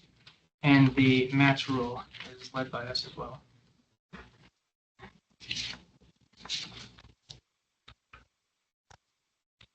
Well, thank you, Drew and Phil, for the leadership. Thanks I know these are enormously time consuming, and we're juggling a lot of them, record number of them at the same time, but it's also just critical to to both North Dakota and the national security. So appreciate everything you guys are doing. Well, we appreciate your support too. We just actually were talking with the reporter before we came down here today. We appreciate the support of the commission here and the legislature in, standing behind these, that they're expensive. They're expensive court actions that we've taken on. And, our office deeply appreciates Phil joining us over a year ago. And the task that he's undertaking with the other states is deeply appreciated.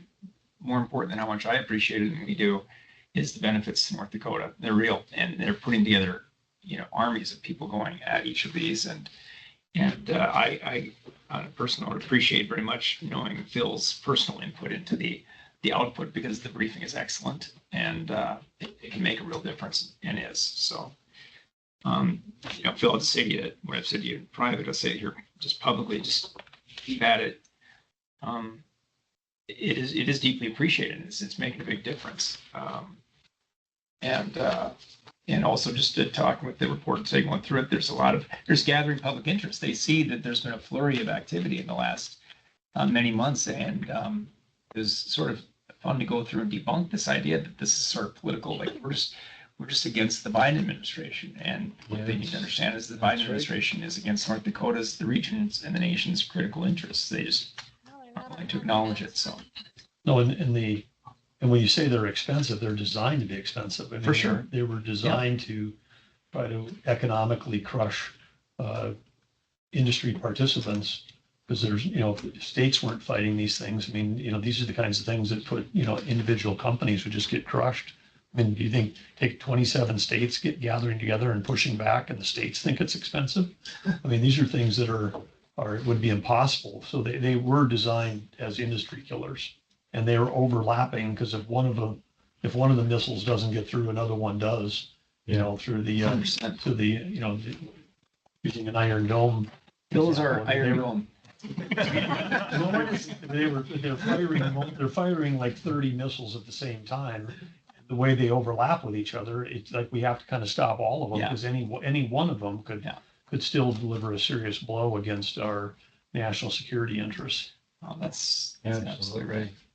Absolutely. Yeah, no one's taken a bigger hit in any of this than the pay cut that Phil took, not to be crass, coming to work for the state of North Dakota. But we appreciate it because I know that he finds this work to be really interesting and challenging. It's one of those periods in life, and it's appreciated then the oversight of outside counsel and everything else. But a lot of cylinders hitting, and we need to commend, and I know Phil always does, the agencies, their accessibility, industry folks, academia, others who are participating in this. It's the all of the above combat. So Well, one thing I'll say, Phil, is you got job security here. Second, there is such a plethora of different issues that we deal with around here. I mean, it's because we have so many resources in such a blessed state. But someday when you walk away from this, you're going to be so skilled in so many different areas. Someday. We want you to stay at least 14 see, every time I years. say something like that, I talk about Phil's big teacher, Claire kicks me under the table. They tell him you've got a lot to learn, and we need to. Oh, yeah. You do have a lot to learn. Phil, That's your why- learning curve over the next 10 years is going to be remarkable. Well, We're making light of it, but it's obviously enormously important, serious topic. Speaking of the whole of government, I'm looking at John Wrighton, who's also putting an enormous amount of effort into Yep, this, we're referencing in him. all of these. So, John, did you have something you want to add? I see you got a bunch of papers in front of you. Yes, so keeping on going with all of this, some updates for the commission is on August 8th of this month, the BLM came out with a resource management plan. So the state of North Dakota filed comments about a year ago in May on their updated resource management plan. The BLM, specifically in North Dakota, has a resource management plan that they use to manage all of the different surface and subsurface minerals in North Dakota. The original one was in 1988, and we've been under that one ever since. And about 3 years ago, they began the process of updating their RMP, going through the public comment process and so on and so forth. So we took a part of that process. We were a cooperating agency within that. And this month, they came out with their final decision. The final decision, the Bureau of Land Management manages about 58,000 surface acres in North Dakota and just over 4 million subsurface coal acres and about 400,000 subsurface fluid mineral acres. So the state is taking a full government approach on this final BLM resource management plan. There are two avenues that the state has that if we believe that we do not like the final RMP that we can take with this. The first one is a 30-day protest period from the original time it came out. We as a cooperating agency and someone who commented on it can protest it saying, these are the reasons we don't like the RMP because of X, Y, and Z. You commented on this, you didn't listen to us. Here's us filing our protest. We as a state can do it, as well as other political subdivisions and companies who commented on the RMP. There is also a 60-day from when the final RMP came out, a governor's consistency review. So this is laid out specifically in federal statute. What this does is this is specific to the governor that says, here are all the consistencies or inconsistencies that the RMP has with state laws, state policies, state procedures, state specifically energy policy, grazing policies, and we can submit that to the RMP or to the BLM within 60 days, and then they have to comment on everything that we submit. So we have about 12 to 14 state agencies right now that are going through the RMP. It's 400 pages plus, working with the Attorney General's office as well as a bunch of other executive branch agencies, including the Industrial Commission, to view it, to see if we want to protest it, and then do the governor's consistency review. So we are within the first 30 days, so all of that's going on as we speak, and we'll continue to update the commission as we go. But that's been the most recent update since the last Industrial Commission meeting. Questions on Very that? good work. Yeah. Yeah. Huge lift. And I would say based on early report that I had from John, a meeting with John recently, is that we're on track right now that we're probably going to hit both of those triggers, which is protest, and then the governor's consistency challenge after that, because the likelihood would be near zero that across all these state agencies, we wouldn't find things where it's against existing state law practices or policies. Agree. And John, for history, when was the last time the BLM updated this? 1988. So then things have changed a little bit at the federal government and how they think resources should be used since the time frame from 36 years ago. And it's and so it's running smack into a federal ideological approach in this plan versus what the state of North Dakota might think is appropriate. Absolutely. So anyway, huge amount of work on that front as well. For sure. So thanks, everybody, because I know both the AG Ag Office and many others are helping on this. So thank you all. Interesting. I met with the graziers and the state's attorney and some others out in Medora a little over a week ago, and this came up a little bit, but we've agreed to take on some other matters, roadless and section line, and so we're looking into that. We should connect on those also. And it sounds like, I mean, some of the things you just referenced, I think will be helpful to us to get our feet on the ground as we go forward in that. They're really tied around the axle out there, understandably. Absolutely. Understandably. So, Well, and as you would know, Drew and Doug, that we've got a specific, this plan is specific to North Dakota, but when they write it, they forget that we've got Bankhead Jones land. That's And right. so we've got things that are specific to North Dakota, and they're trying to apply one size fits rules all the time. And this issue on, access and roadless and all this other stuff is flies in the face of the original Bankhead Jones. And it's just a full-time job for us to help people federal level realize that there's a different set of legal and historic things that are unique to North Dakota that we've got to, which we'll highlight in both the complaint and in the inconsistency report. Yeah, that travel management plan is, it's causing a lot of consternation if you can keep them on the right track, which is you make this your public issue, not working interest out there, then we're not so bad. But that's exactly where we have to be. I met with them right after Drew did the other day. how did you get out there too? Yeah. Yeah, they had me. Did I have them sufficiently stirred up? Yeah. Did they mention the name Relax? Because I made promises. There was You guys. Pat Wary and Yeah. Phil both Yeah. came up and Yeah. and Phil and Pat was sitting next to me, so he gave me an earful about it. Yeah, he's a good guy. Okay, DAPL EIS, I mentioned that, but what's the kick the can down road date? Yep. So as we know, the can's been kicked down the road until the next administration. So no updates for a while. We're still cooperating agencies. So as things come out and as they continue to work through it over the next couple of years, we'll still be apprised to all of that. And EPA methane tax rule? Still waiting for it to come out.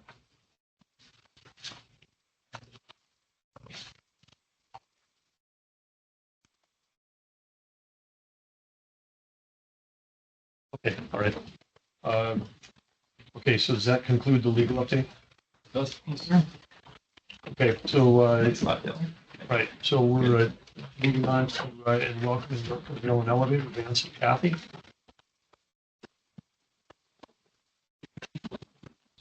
How the crops look on the way down? Good drive. We drove through a couple of spats of rain on the way. We need the rain to quit pretty badly. Have more on that later. But I mean, the crops look beautiful out in the field. Corn is tall, soybeans look good. The wheat, I think, is about 50% harvested now, so progress is being made. But we needed to stop raining.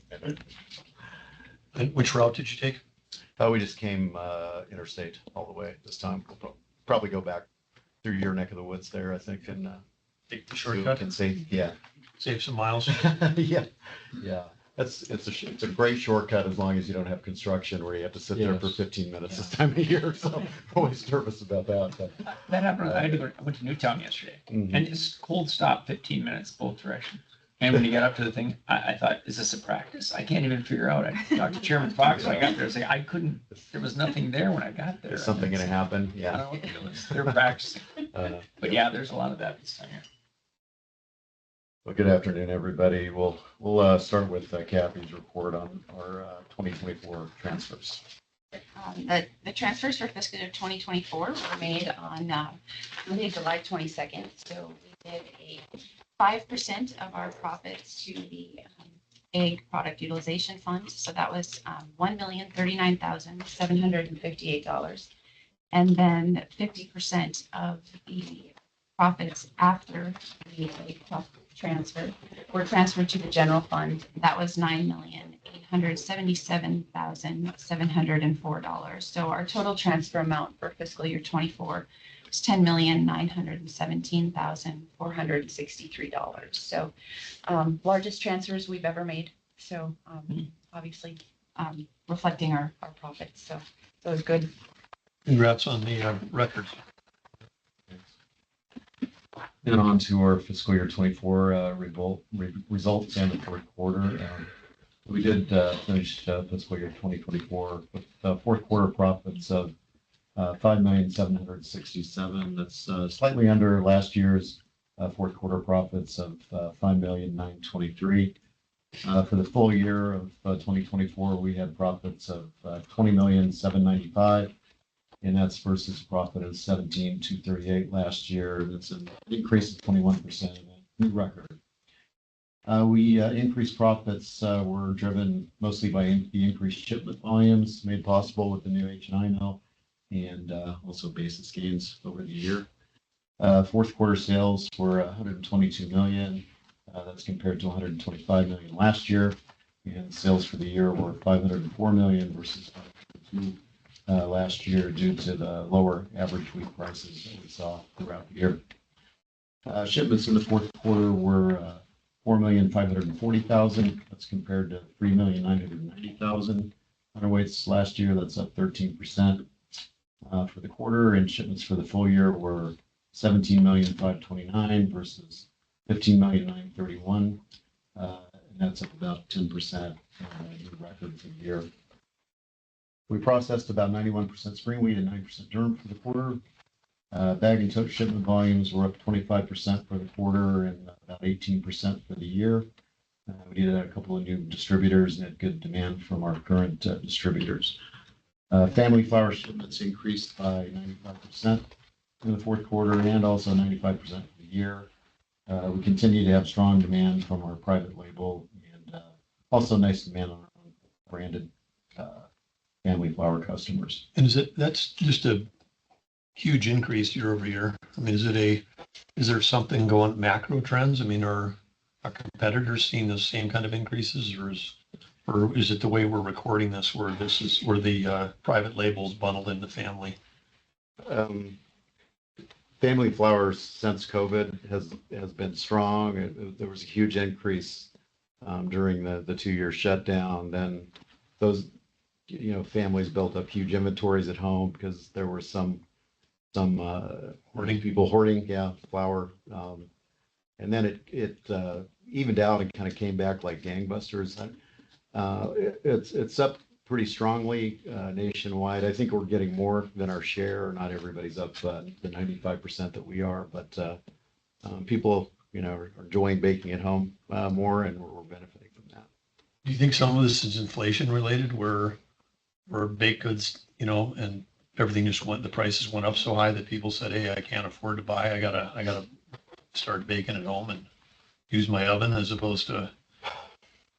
There could be some of that.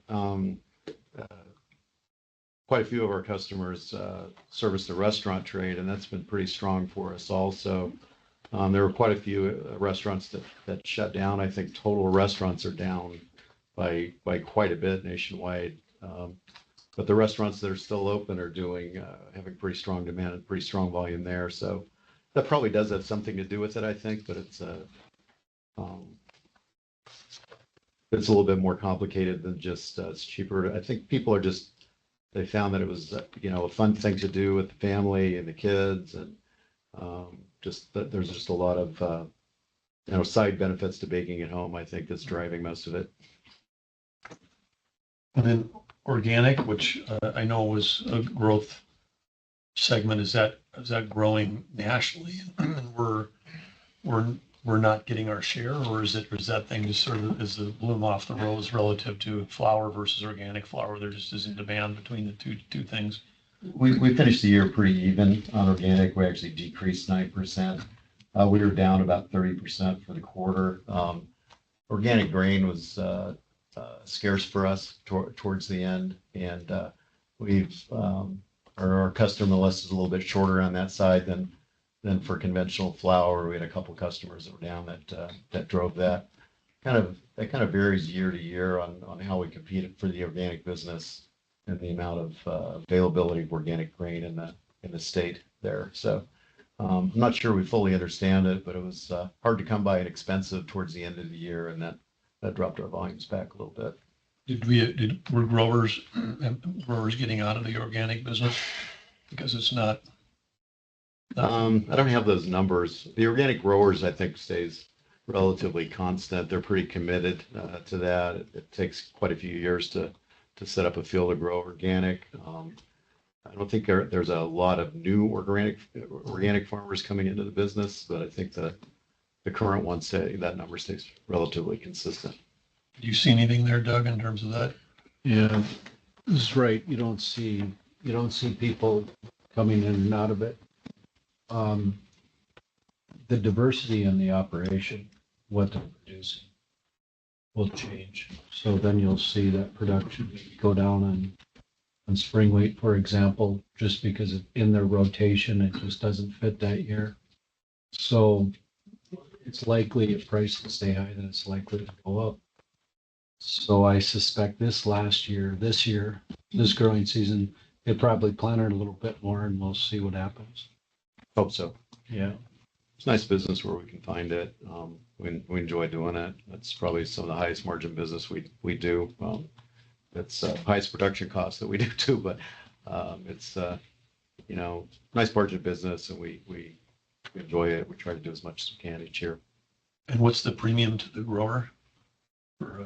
This last year, I would say it's probably triple conventional prices. In that range. $6 wheat would be $18 organic wheat, somewhere in that range. 18 to 20. Maybe a little more on the Durham side. Yeah.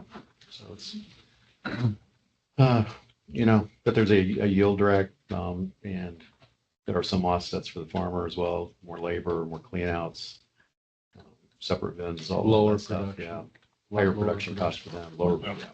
What's the primary utility for organic wheat? Why am I excited about that? I mean, you almost had me. I get to pay triple, but why? Choices in the United States of America. This is what I tell people. Why am I going to make that? You have choices at the shelf, and you shouldn't be demonizing one aspect. I'm not demonizing. I'm saying I'm going to pay for it. I've got $20 in my pocket. I'd like A loaf of bread? Yeah, a loaf of bread. Someone tell you you'll sleep better at I'll night sleep better. because you aren't ruining the planet. But it's a philosophical issue. I like the commissioner's answer. That's a good answer. Yeah. Yeah.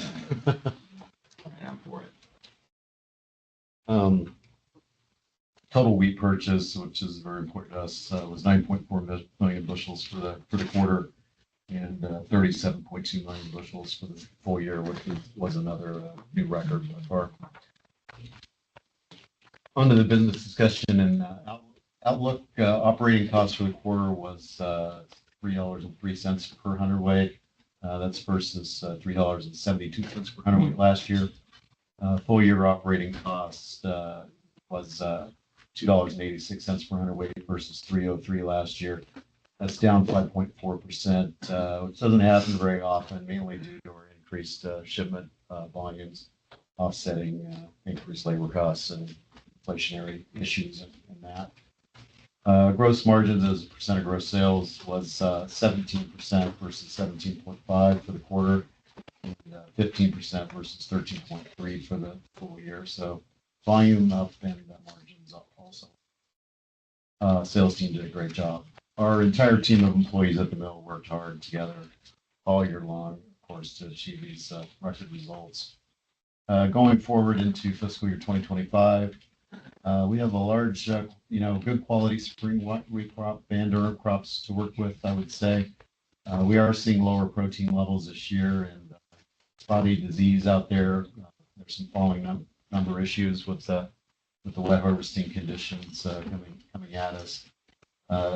We'll have more on that later in the strategic plan section of our time here. Demand from customers has remained strong. July and August, we've had good volume. We're off to a good start fiscal year 2025 here. July 1st, our net hedge position was 1.0 with monthly hedge ratios all at 1 or close to 1. So grain department did a good job there. That concludes my report on the financials. Happy to answer any questions you may have. We're getting a lot of nasty emails. Just want to qualify. I support all of agriculture. I think that's what you said. Yep. I'm the one who's getting the emails. It's too cheap. They're $18 for wheat. Our conventional farmers do a great job and they deliver high quality product to the mill. They do. And we produce some of the top quality flour, not just in the North American continent. I would put it up against the world. We got good specs on our stuff when we're doing trade missions. Quality drives our success, that's for sure. It starts with the farmer. Absolutely. Any other questions on the fourth quarter and full year operating report? Looks good. Okay. Hearing none, we'll move to item C, the 2025 capital plan. Onto that, and I'll start with our fiscal year 2024 capital spending, and that's attachment 16, starting with 16A in your books. We made good progress on capital projects, spending a total of $25,859,000 in fiscal year 2024. Several key projects were completed, including the track 123 upgrades project, the phase 3 bulk flour storage project, and the A-mill roll conversion and flour conveyor projects, which you'll likely see on your tour in October. Several projects were carried forward either due to the multi-year nature of the projects or, there were some delays caused by supply chain issues. So the total carryover from fiscal year 2024 was $28,172,000. That figure consists mainly of the remaining budget for the mid-storage and handling system, phase 1, 2, and 3 projects, which will be completed in a few months. And we're planning to do a tour through that in late October for you guys. The electrical generation project is also well underway and should be finished by the end of fiscal year 25. So the list of new projects submitted for fiscal year 2025, lower on the page. And I think we have the descriptions and then the list following that. Totaled $9,780,000.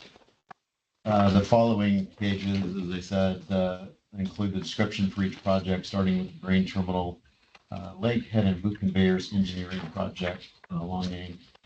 That provides for engineering and design to replace the 7 big bucket elevator legs in the terminal elevator. Also 3 basement conveyors and several dust containment suction systems in the terminal elevator. We talked about the needs to further upgrade our terminal elevator. We toured the new conveyors up on the gallery floor a couple of years ago, and this is the engineering that we need to put together a project for really the rest of the elevator. Estimated cost for to finish the upgrades for the terminal elevator would be $10 million, but first step is to do the engineering, then get the bids, then bring the bigger project back. The B-mill upgrades project, the next one replaces 2 worn out B-mill flour collection conveyors, 21 obsolete roll stand control systems and the necessary spouting. Similar project to what we did on the A mill this year. The K mill tanks and splitters project provides necessary equipment to modify 2 K mill reclaim tanks and replace 2 stream splitters. The HML and cleaning house upgrades project provides new higher capacity revolt sifter and additional suction in the cleaning house. The GNI mill impactors provides 9 new impactors to increase our grinding capacity on those mills. The A mill roll stand components project provides new roll engagement systems for the A mill, which was installed back in 2000. The tote packers, want to do 2 of those. Project replaces our worn out unit in the old warehouse and also adds a new tote packing system in the newer east warehouse to increase our tote filling capacity and make us more efficient on totes. The small packing line shrink tunnel project replaces the existing worn out tunnel with a new unit. The C mill roll stand controllers project provides for the purchase of new controllers to replace 18 obsolete units on the C mill. The Rotex screeners project replaces 2 large worn out screeners with higher capacity units in the terminal elevator. And the A-B mill ninth floor project engineering, it's another engineering project, provides for the engineering of a 9th floor addition, which would be another floor on the A-B mill building, the 1922 building. That would make it possible for us to relocate the air makeup units and also our 14 suction filters that were involved with the A-B mill that were actually older equipment that was reused, I guess, when we back in 2000 when we did the A-B mill project. It's time to make way for that. And you got clearance from the engineers that you've got plenty of structural integrity to add the additional floor up on top. We do. The building is, there's a lot of concrete in that building. It's extremely strong. We've looked at that. We did a similar project on the K mill a number of years ago, 10 years ago, to make room for air makeup on that mill as well. So, and we expect that project to be in the neighborhood of 10 million also. But the first step is engineering and bidding. That's what this is for. The Track 3 flour loadout engineering project provides for the engineering design of 10 additional bulk rail and truck flour loadout tanks, which would be up towards the front of the mill, towards the office. It's in the area that we load out mill feed now, and the relocation of the mill feed to the new building up on the north side of the plant will give us the opportunity to add 10 additional bulk rail and flour tanks, and that one is definitely needed. That's we estimate that project to be about 8 million when we tackle that. Engineering is the first step. Roof replacement project provides for the replacement of 2 leaking roof areas. The road and a lot of grades. Which building is that on, the roof issues? The old warehouse, which is the 1920 building, in the backside of that, and also on the whole Minn Kota service building 2. They're both large roofs leaking. We have there's a lot of operations going on in both those buildings that they're due for new roofs.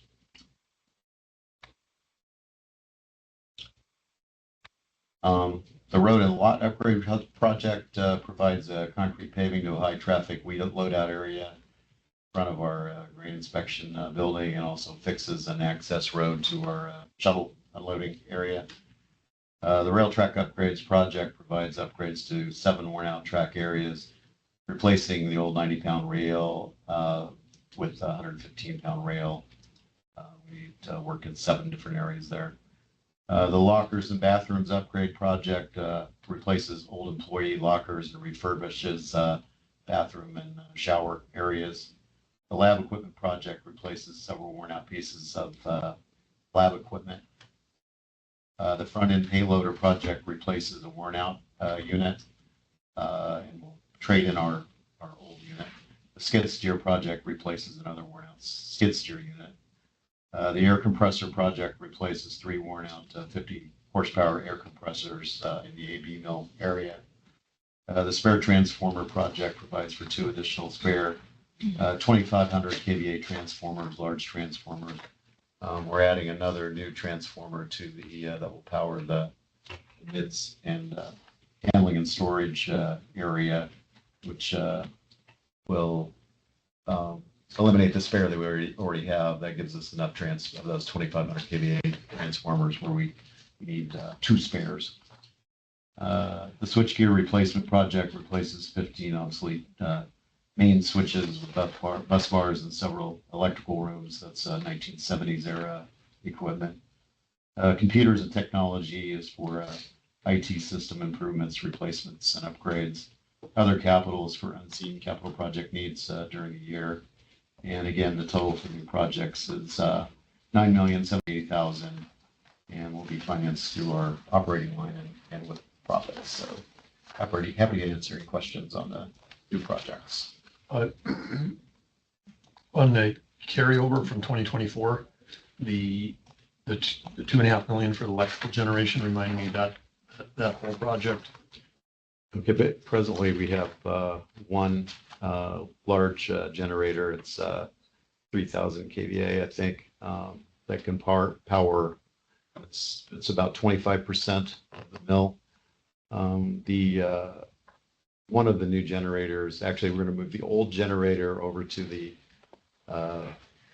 mids loadout area, the new mids loadout area, because that'll be a standalone system. And when we have power outages or power interruptions from the power company, we'll need that generator to run that system to continue to run the mills. And at the same time, we're adding the second generator. The 2 new generators will be to power the 10 mills and the elevator, so we can continue to operate when we have power interruptions or that. So we don't use the generator that we have very often, but when we do, it's a very key piece. It gives us enough to keep milling flour and loading out flour, and whatever other operations we may have to maintain those customer pipelines. So as we become bigger, and especially with the separate mids and loadout and handling building, we need those three generators to continue to run. And have you seen, I mean, is it Minn Kota's the provider? Have you seen a increase in blackouts, brownouts, or is it service been? We're actually serviced through NODAC. That's who has our main service right on the facility, and we have been red lighted several times this summer. We do experience that quite often. And NODAC is the rural electric. Correct. And I think it's so. Has Minn Kota they have the city across the street? That was where their main office was, and their transformer is there. We receive our service through NODAC. But they serve Grand Forks though, right? The city of Grand Forks? Minn Kota services NODAC, and then NODAC serves us. I see. I gotcha. Who's got the city of Grand Forks?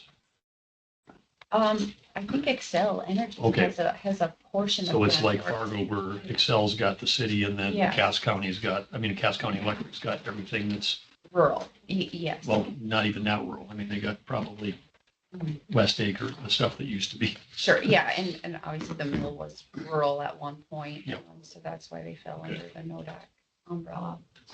That makes sense. The XL power lines actually run, their main lines run right through the mill property area. They've never been used for power for the mill, but they're actually running right through our property there. So Start a big fight if you went down that road, Territorial Integrity Act. Oh my God. yeah, they don't really want to talk about that. Yep. We have moved a few of their poles over the years. I On your own, move or did the you ask? 2025 Wait. capital plan.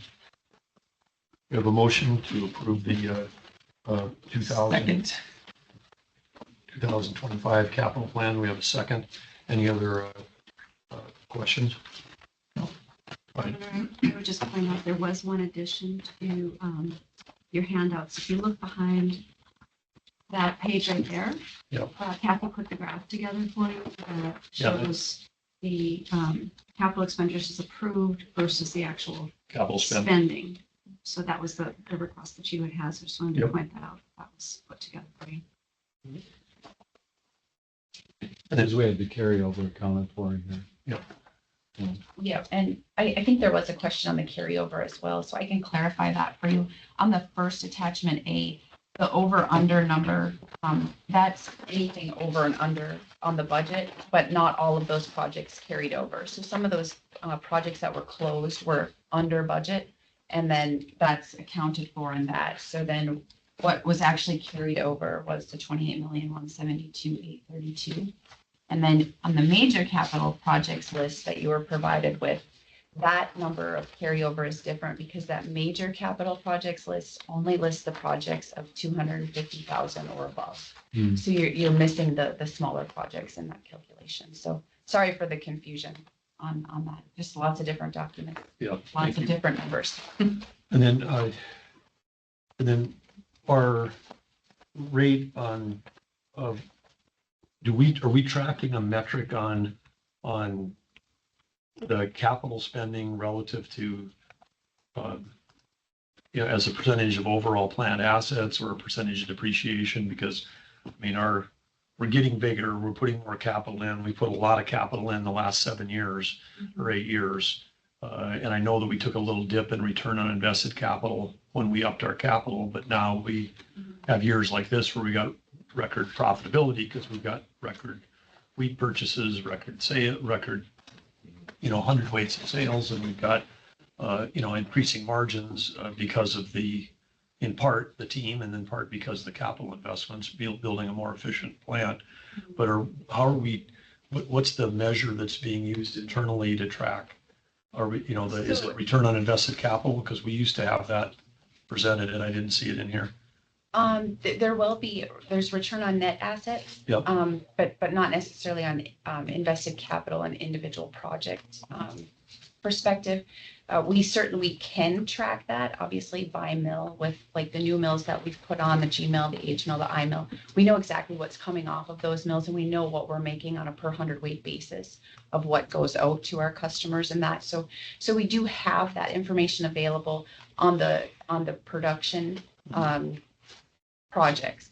Some of the other projects become a little more convoluted as far as how you can measure things. I can measure like savings in different areas on costs. So that would return investment on some of those projects, or like demurs or some of those other like freight related costs, those kinds of things. So we can measure those and see those.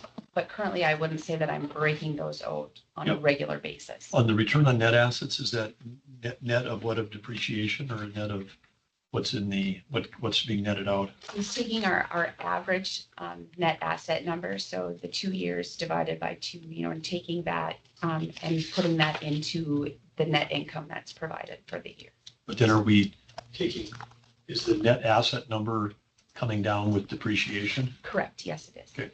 Yeah. So for next time, it'd be fun to see sort of, because The total asset calculation. total assets, and then because our depreciation must be increasing too, and you can play with return on net assets based on how fast you're, accelerating your depreciation. Yep. So being consistent on that relative to, are we getting the returns we want on the investments? We have a little bit more to talk about that during our confidential session as well. Okay. So we can touch on that. Okay, all right, great.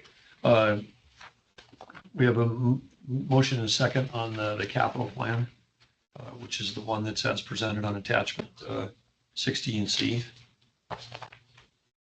For the notes, which is $9,780,000.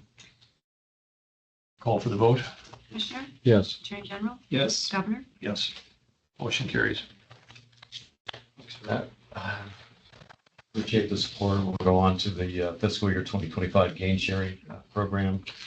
So it starts with 17A in your books. As a quick review on our fiscal year 2024 gain sharing program, again, played a large role in achieving our record results over the past year.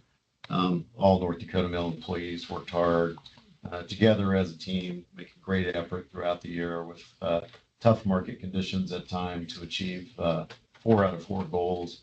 and to maximize our profitability. Fiscal year 2024 gain sharing payout was 29.84%. The average employee payout was 27,263. The average gain sharing payout over the last 5 years has been 24.74% or 20,609 per employee. Our proposed 2025 gain sharing program, and I'll refer to the red line version, which is a little deeper. We did include a 2024, which is next on the list. We'll continue to motivate hourly and salary employees to work together as a team to maximize results and also to work safely.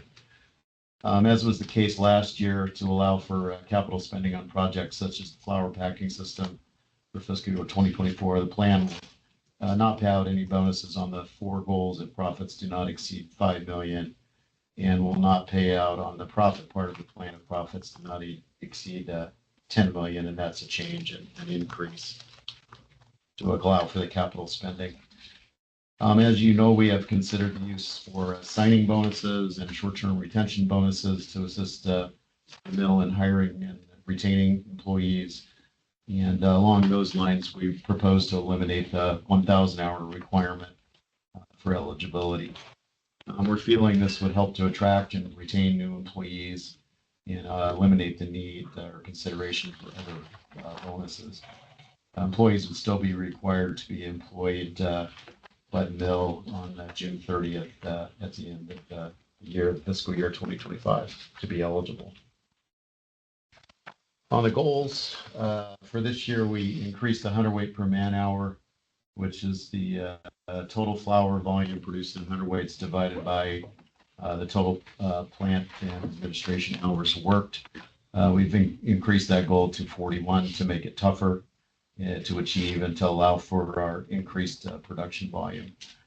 We left the plant cost per hundredweight goal the same, which actually makes that tougher due to wage increases and inflationary cost increases, also due to the increased production that we have now.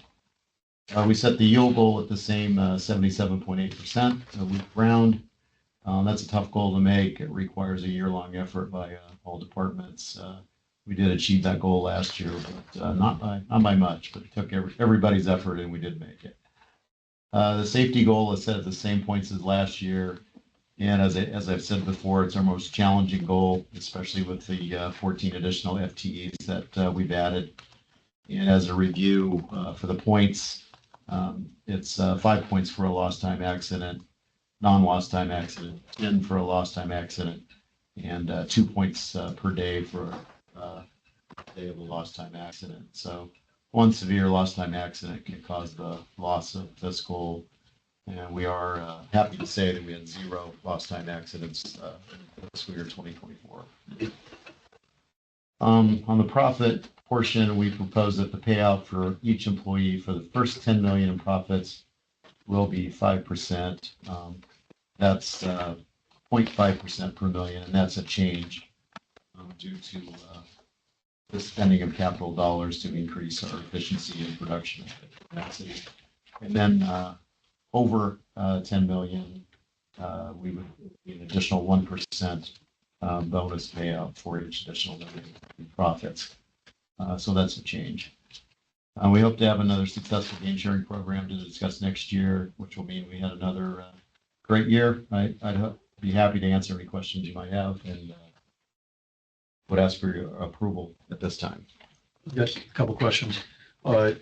It's great that you've raised the profit level, from 7 to 10. I mean, I think that's appropriate given the 130 million plus of capital we put into this, that should be we got to raise our goals as we get bigger and more profitable and have more tools at work. When was the last time we raised the bottom end of that thing, the 5 million?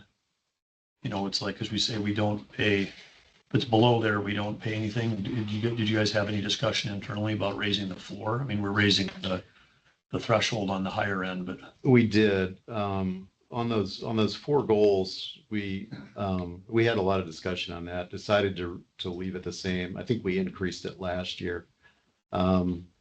because even though we've done very well, especially over the last few years, there will be a year someday when we have tough market conditions or weak crop driven problems or what have you.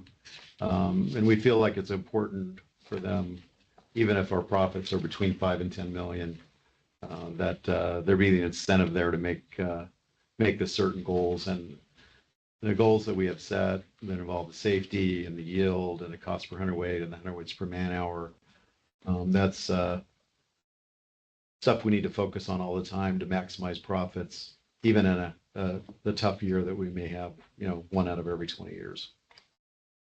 Given that, what you're kind of indicating, if we have a down year, there's things that are beyond the control because of, Right. weather and blah, blah, blah. Right. And the same thing in an up year, when we have a record year, there's things that are beyond control, markets.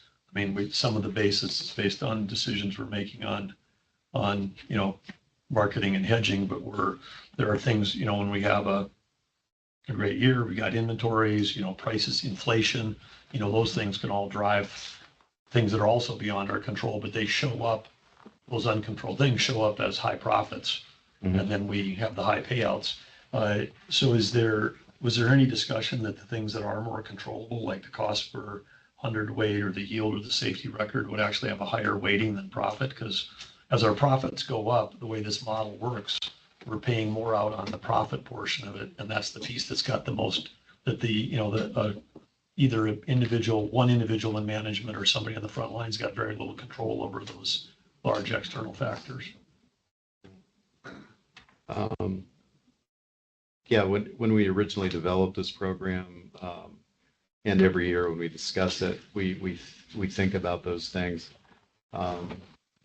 Actually, the 4 goals, by reaching those 4 goals, each one of them also increase profits, so they're tied to profits. I think the gain sharing philosophy that fits this the best is the simpler the gain sharing program is, the more the employees will buy into it, and the more that they'll actually increase their productivity to try to chase those. And different things to come into play, like say we increase the weighting on the yield portion. Then that piece could be knocked out because of a poor crop or high falling numbers or what have you.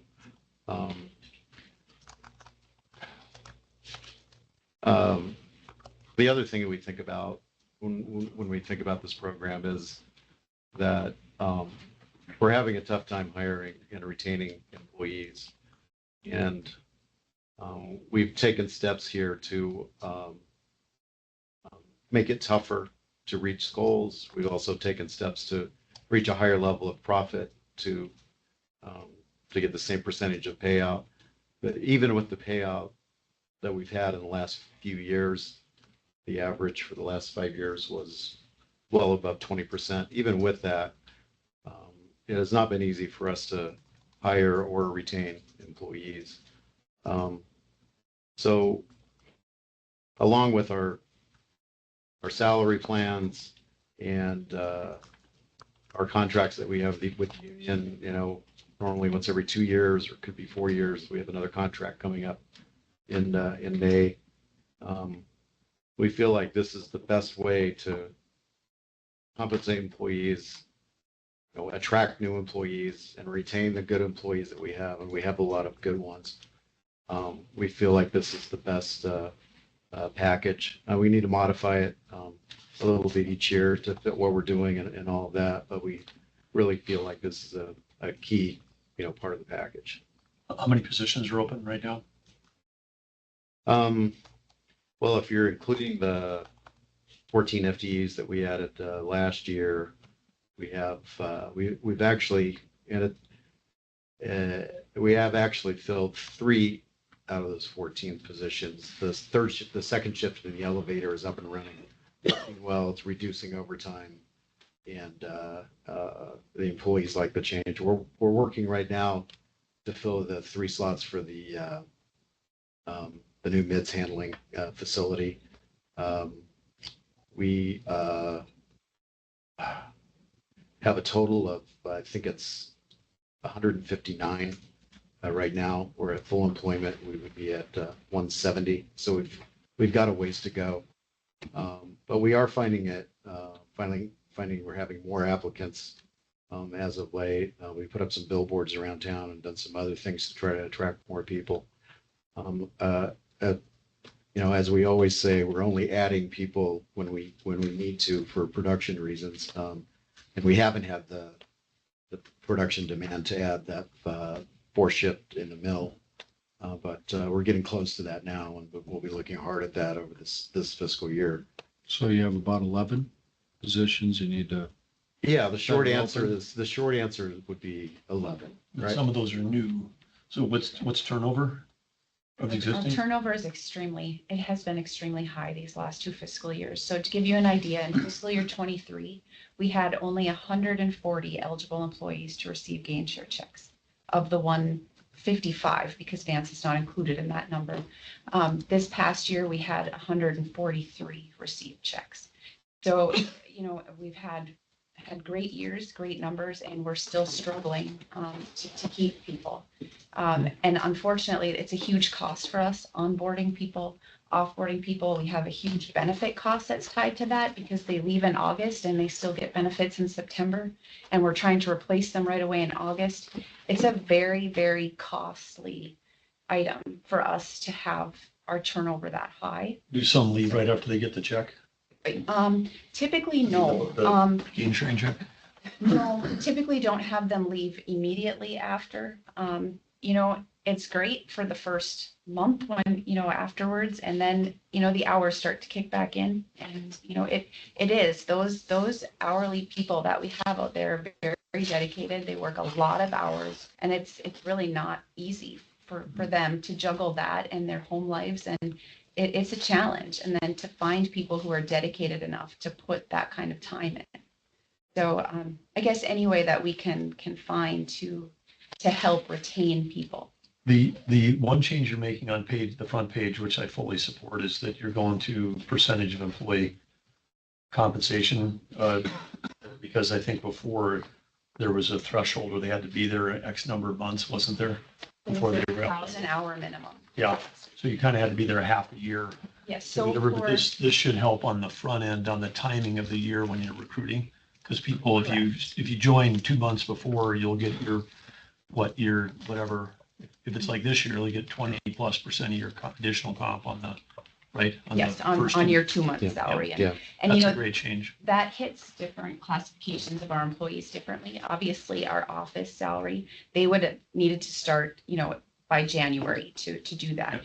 Currently, our plant employees are working so many hours. Many of them could start in March and still meet that 1,000 hours or close to, Yep. February, March timeframe. They would be able to capture those that benefit. So Well, that might help smooth out some of the recruiting retention. we're certainly hoping. So that's the goal Yep. of changing this piece. I'd add that most of our turnover is at the bottom end of the seniority list with the new employees out in the plant. And, but once an employee is past that 1 year level, they get used to the idea, they get to that first gain sharing check and they get a better feel for the place. And then our turnover rate drops by quite a bit. So we think these changes are really going to help us to retain those new employees. Okay. Other questions on gain share? So move. We have a motion and a second. Call for the vote. Commissioner, Yes. Attorney General, Yes. Governor, Yes. Motion carries. Any other business? In open? No. Hearing none, we'll go to Drew for a, Gov, I would move that under the authority of the Century Code, section 6-09-35, 44-04-18.4, 44-04-19.1, 44-04-19.2, that the Industrial Commission enter an executive session for the purpose of mill and elevator confidential business. Also to discuss the confidential business related to the public-private partnership and for the Bank of North Dakota confidential business. Second. We have a motion and a second. Call for the vote. Attorney General, Yes. Commissioner, Yes. Governor, Yes, motion carries.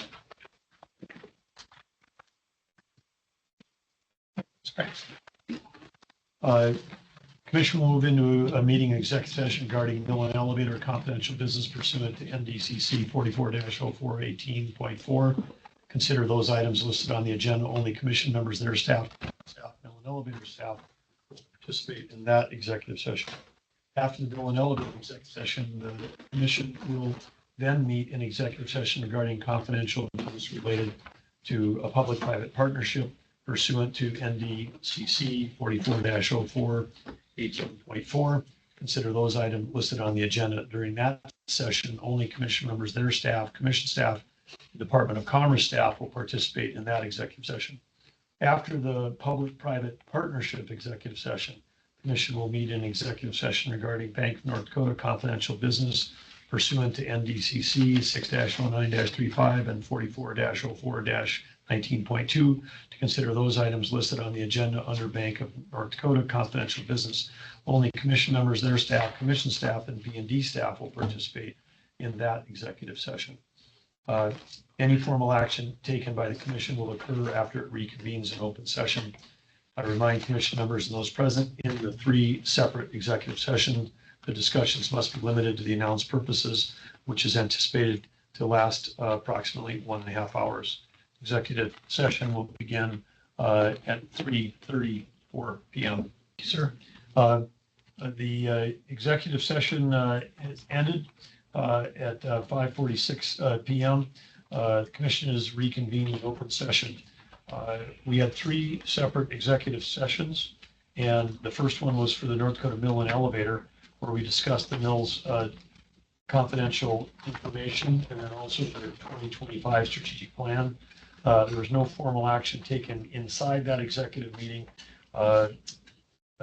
However, I'll seek a motion for the approval of the 2025 North Dakota Mill and Elevator Strategic Plan. So moved. Second. We have a motion and a second. Discussion or comments? Call for the vote. Commissioner, Yes. Attorney General. Yes. Governor, Yes, motion carries.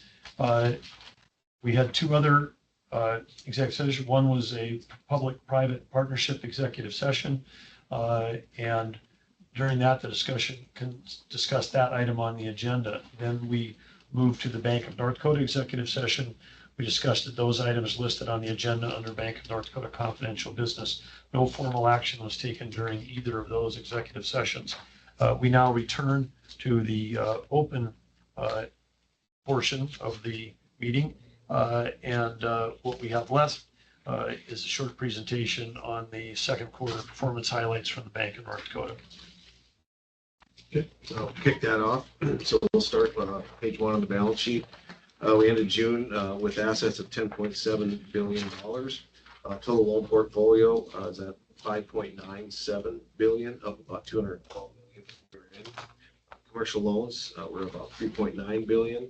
This is about $192 million lower than budget, primarily due to timing of funding the CISA loan. But this was offset by strong activity in the commercial participation and flex pace programs. And then our ag loans were higher than budget by about $34 million. Saw strong activity on the farm and ranch side of things. Moving to the income statement side of things. Year to date, June 30th, came in at $100 million. A little bit below budget by about $4.5 million.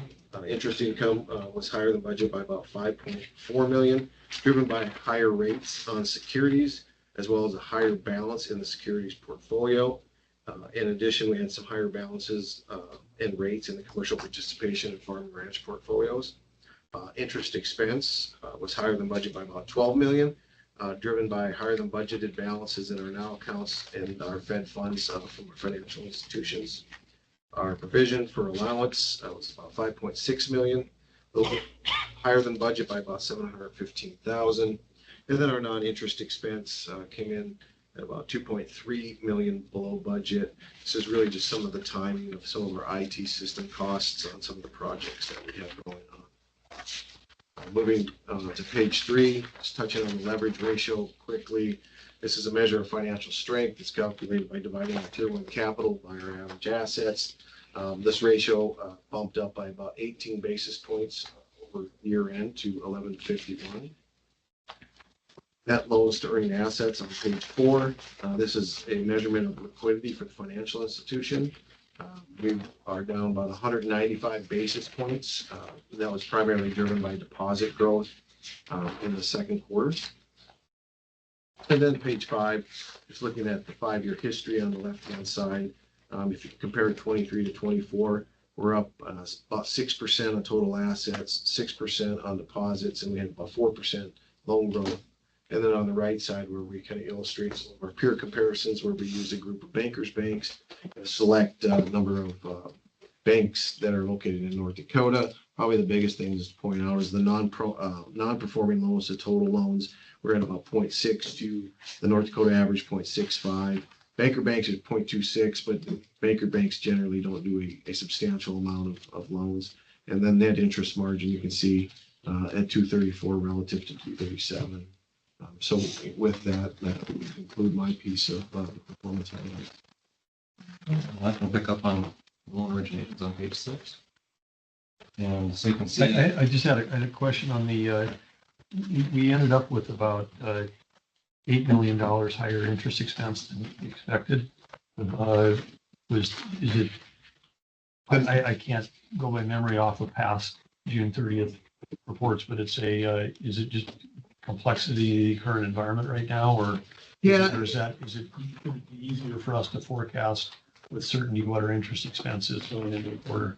No, well, this was off of the budget. So it was the annual budget we would have set back in last November. Yeah. And so that's what we're comparing it to. And so we had forecasted some interest rate increases as we saw on the deposit side of things. They ran up quicker and farther than we anticipated. So liquidity tightness stayed in the financial side of things and pushed up primarily the 6-month CD rate, where the general fund keeps most of this money.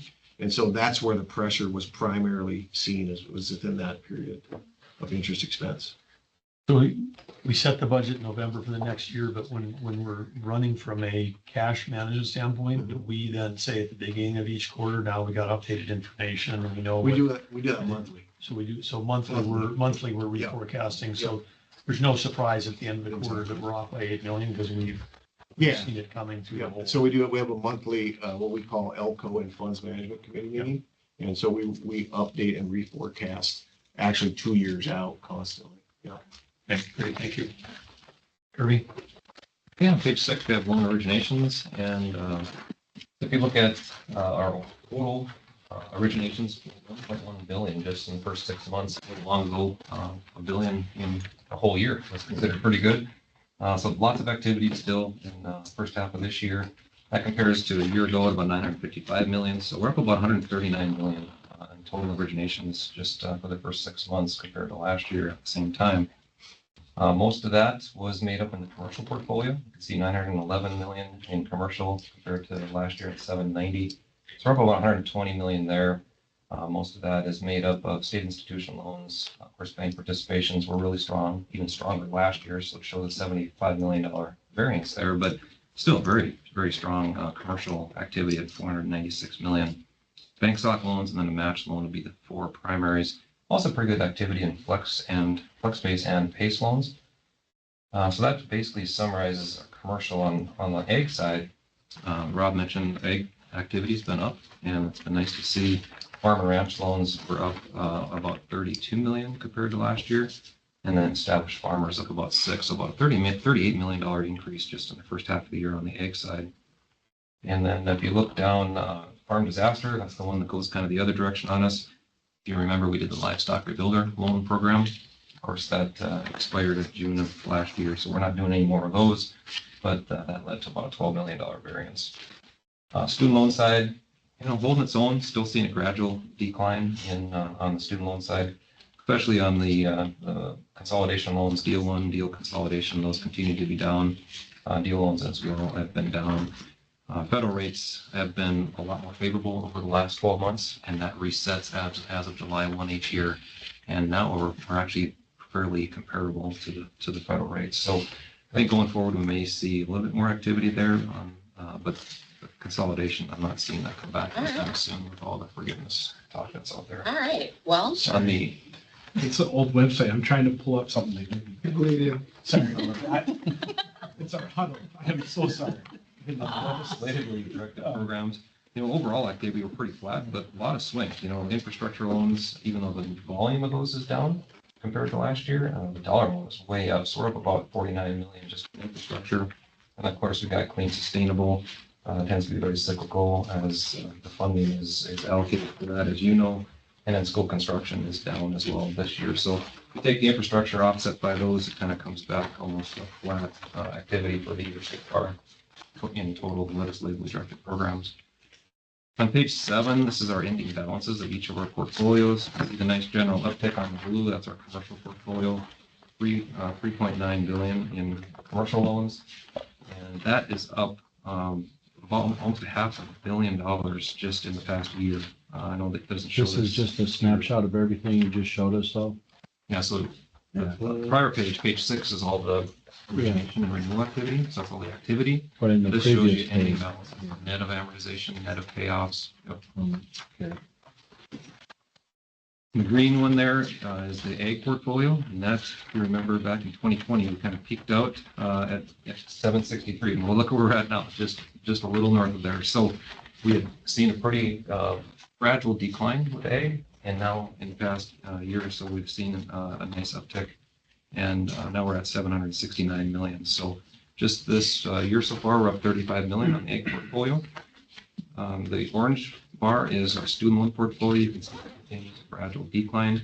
We actually anticipate that's going to drop down below $1 billion by this time, or for sure by end of year 2025. And then the residential, as you know, we're not doing originations there anymore. So we continue to see that pay down, albeit much more slowly. When we used to have a lot of refi activity, there's virtually none of that going on with the interest rate environment. So it's all just pay downs. I'll take you back to credit quality, and this is some questions on the other pages in between. Credit quality on, let's see what page is that? 14. Page 14. On the legislative directed program on 13, how do we price the school construction assistants? Are they all priced the same and termed the same, or is that legislatively directed? And what's it? 2%? 20 years? Yep. And then do they pay once a year, or what's the once a quarter? I do believe it varies either between semi-annually or annually. There's both options exist. And how do people qualify for that? Usually, okay, pick my brain back here. This Kylie loans, but so the requirement is that there has to be passed through like bond issuance or vote at the community level, it's municipality or the school district level. It goes through and gets voted on and passed. It has to pass by X 66%. But then first and foremost, DPI, it's a program we manage in conjunction with DPI. DPI does the approval, if you will, for the school in terms of being qualified to access the program, to the funds. Okay. And then it goes to a vote and has to be part of that. And it's usually, of course, the school construction doesn't generally or usually fund the whole piece of it. It's done in conjunction with some bond issuances like that. Thank you. Credit quality on page 14. So you can see our allowance about 116 million. That on a percentage basis of our portfolio is about 1.94.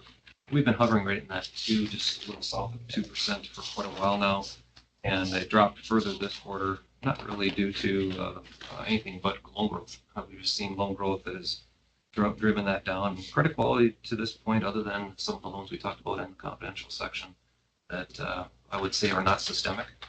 If anything is systemic, maybe is the commodity prices, and we didn't talk about that, but that's something that could be something more on the horizon that we're concerned about. But the credits that we've seen some downgrades here in third quarter have not been a systemic issue. It's been more isolated.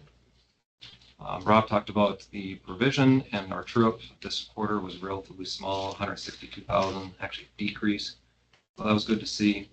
If you compare our allowance, we're at 194, North Dakota average 127, so we're strongly reserved.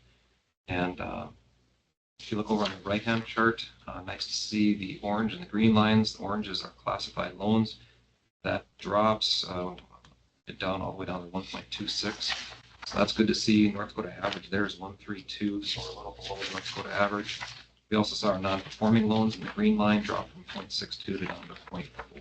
And North Dakota average there is more than double that 0.88. So overall, good trending in the portfolio. Next quarter, you will see an uptick on both of those, the orange and green line for the credits that we talked about. Next page is our delinquency, which is also a great story to tell. We hit an all-time low on delinquency at 146 for the overall portfolio, and largely due to our commercial portfolio has just very, very low delinquency at only 0.57%. North Dakota average is almost triple that, 1.3. So that's good to see.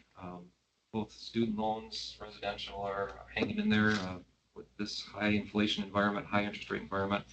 Those are the two portfolios we probably have concerns about, at least on the leading edge of this environment, but they've been holding strong. Farm, on the other hand, is the one that's ticking up. And the good news is it's mostly real estate loans, extremely well collateralized on those, have virtually no risk of loss. And if we need to, we'll move forward to a pre-foreclosure process and possibly foreclose if we need to. We don't see it coming to that. These credits were too well collateralized, and I would be very surprised if it would come to that. We're on an over 90-day basis. There we're pretty much flat compared to first quarter. And if you look at year over year, we're about half of the level we were a year ago. So nice to see delinquencies over 90 days drop that much from last year. And then the other thing I'll maybe point you to is the student loans. This is one we really keep a close eye on. The over 90 days, about 16 million of student loans over 90 days. That has hovered now for 8 straight quarters in that 15 to 16 million range. So good to see there. Forbearances, both no pay and low pay on student loans, continue to decrease ever since the pandemic. So we feel like we have a pretty good handle on this as well. Overall claims on the student loan side have been decreasing for the most part as well. So default claims have been generally trending down. So that would be my summary on credit quality. Any questions? Thank you.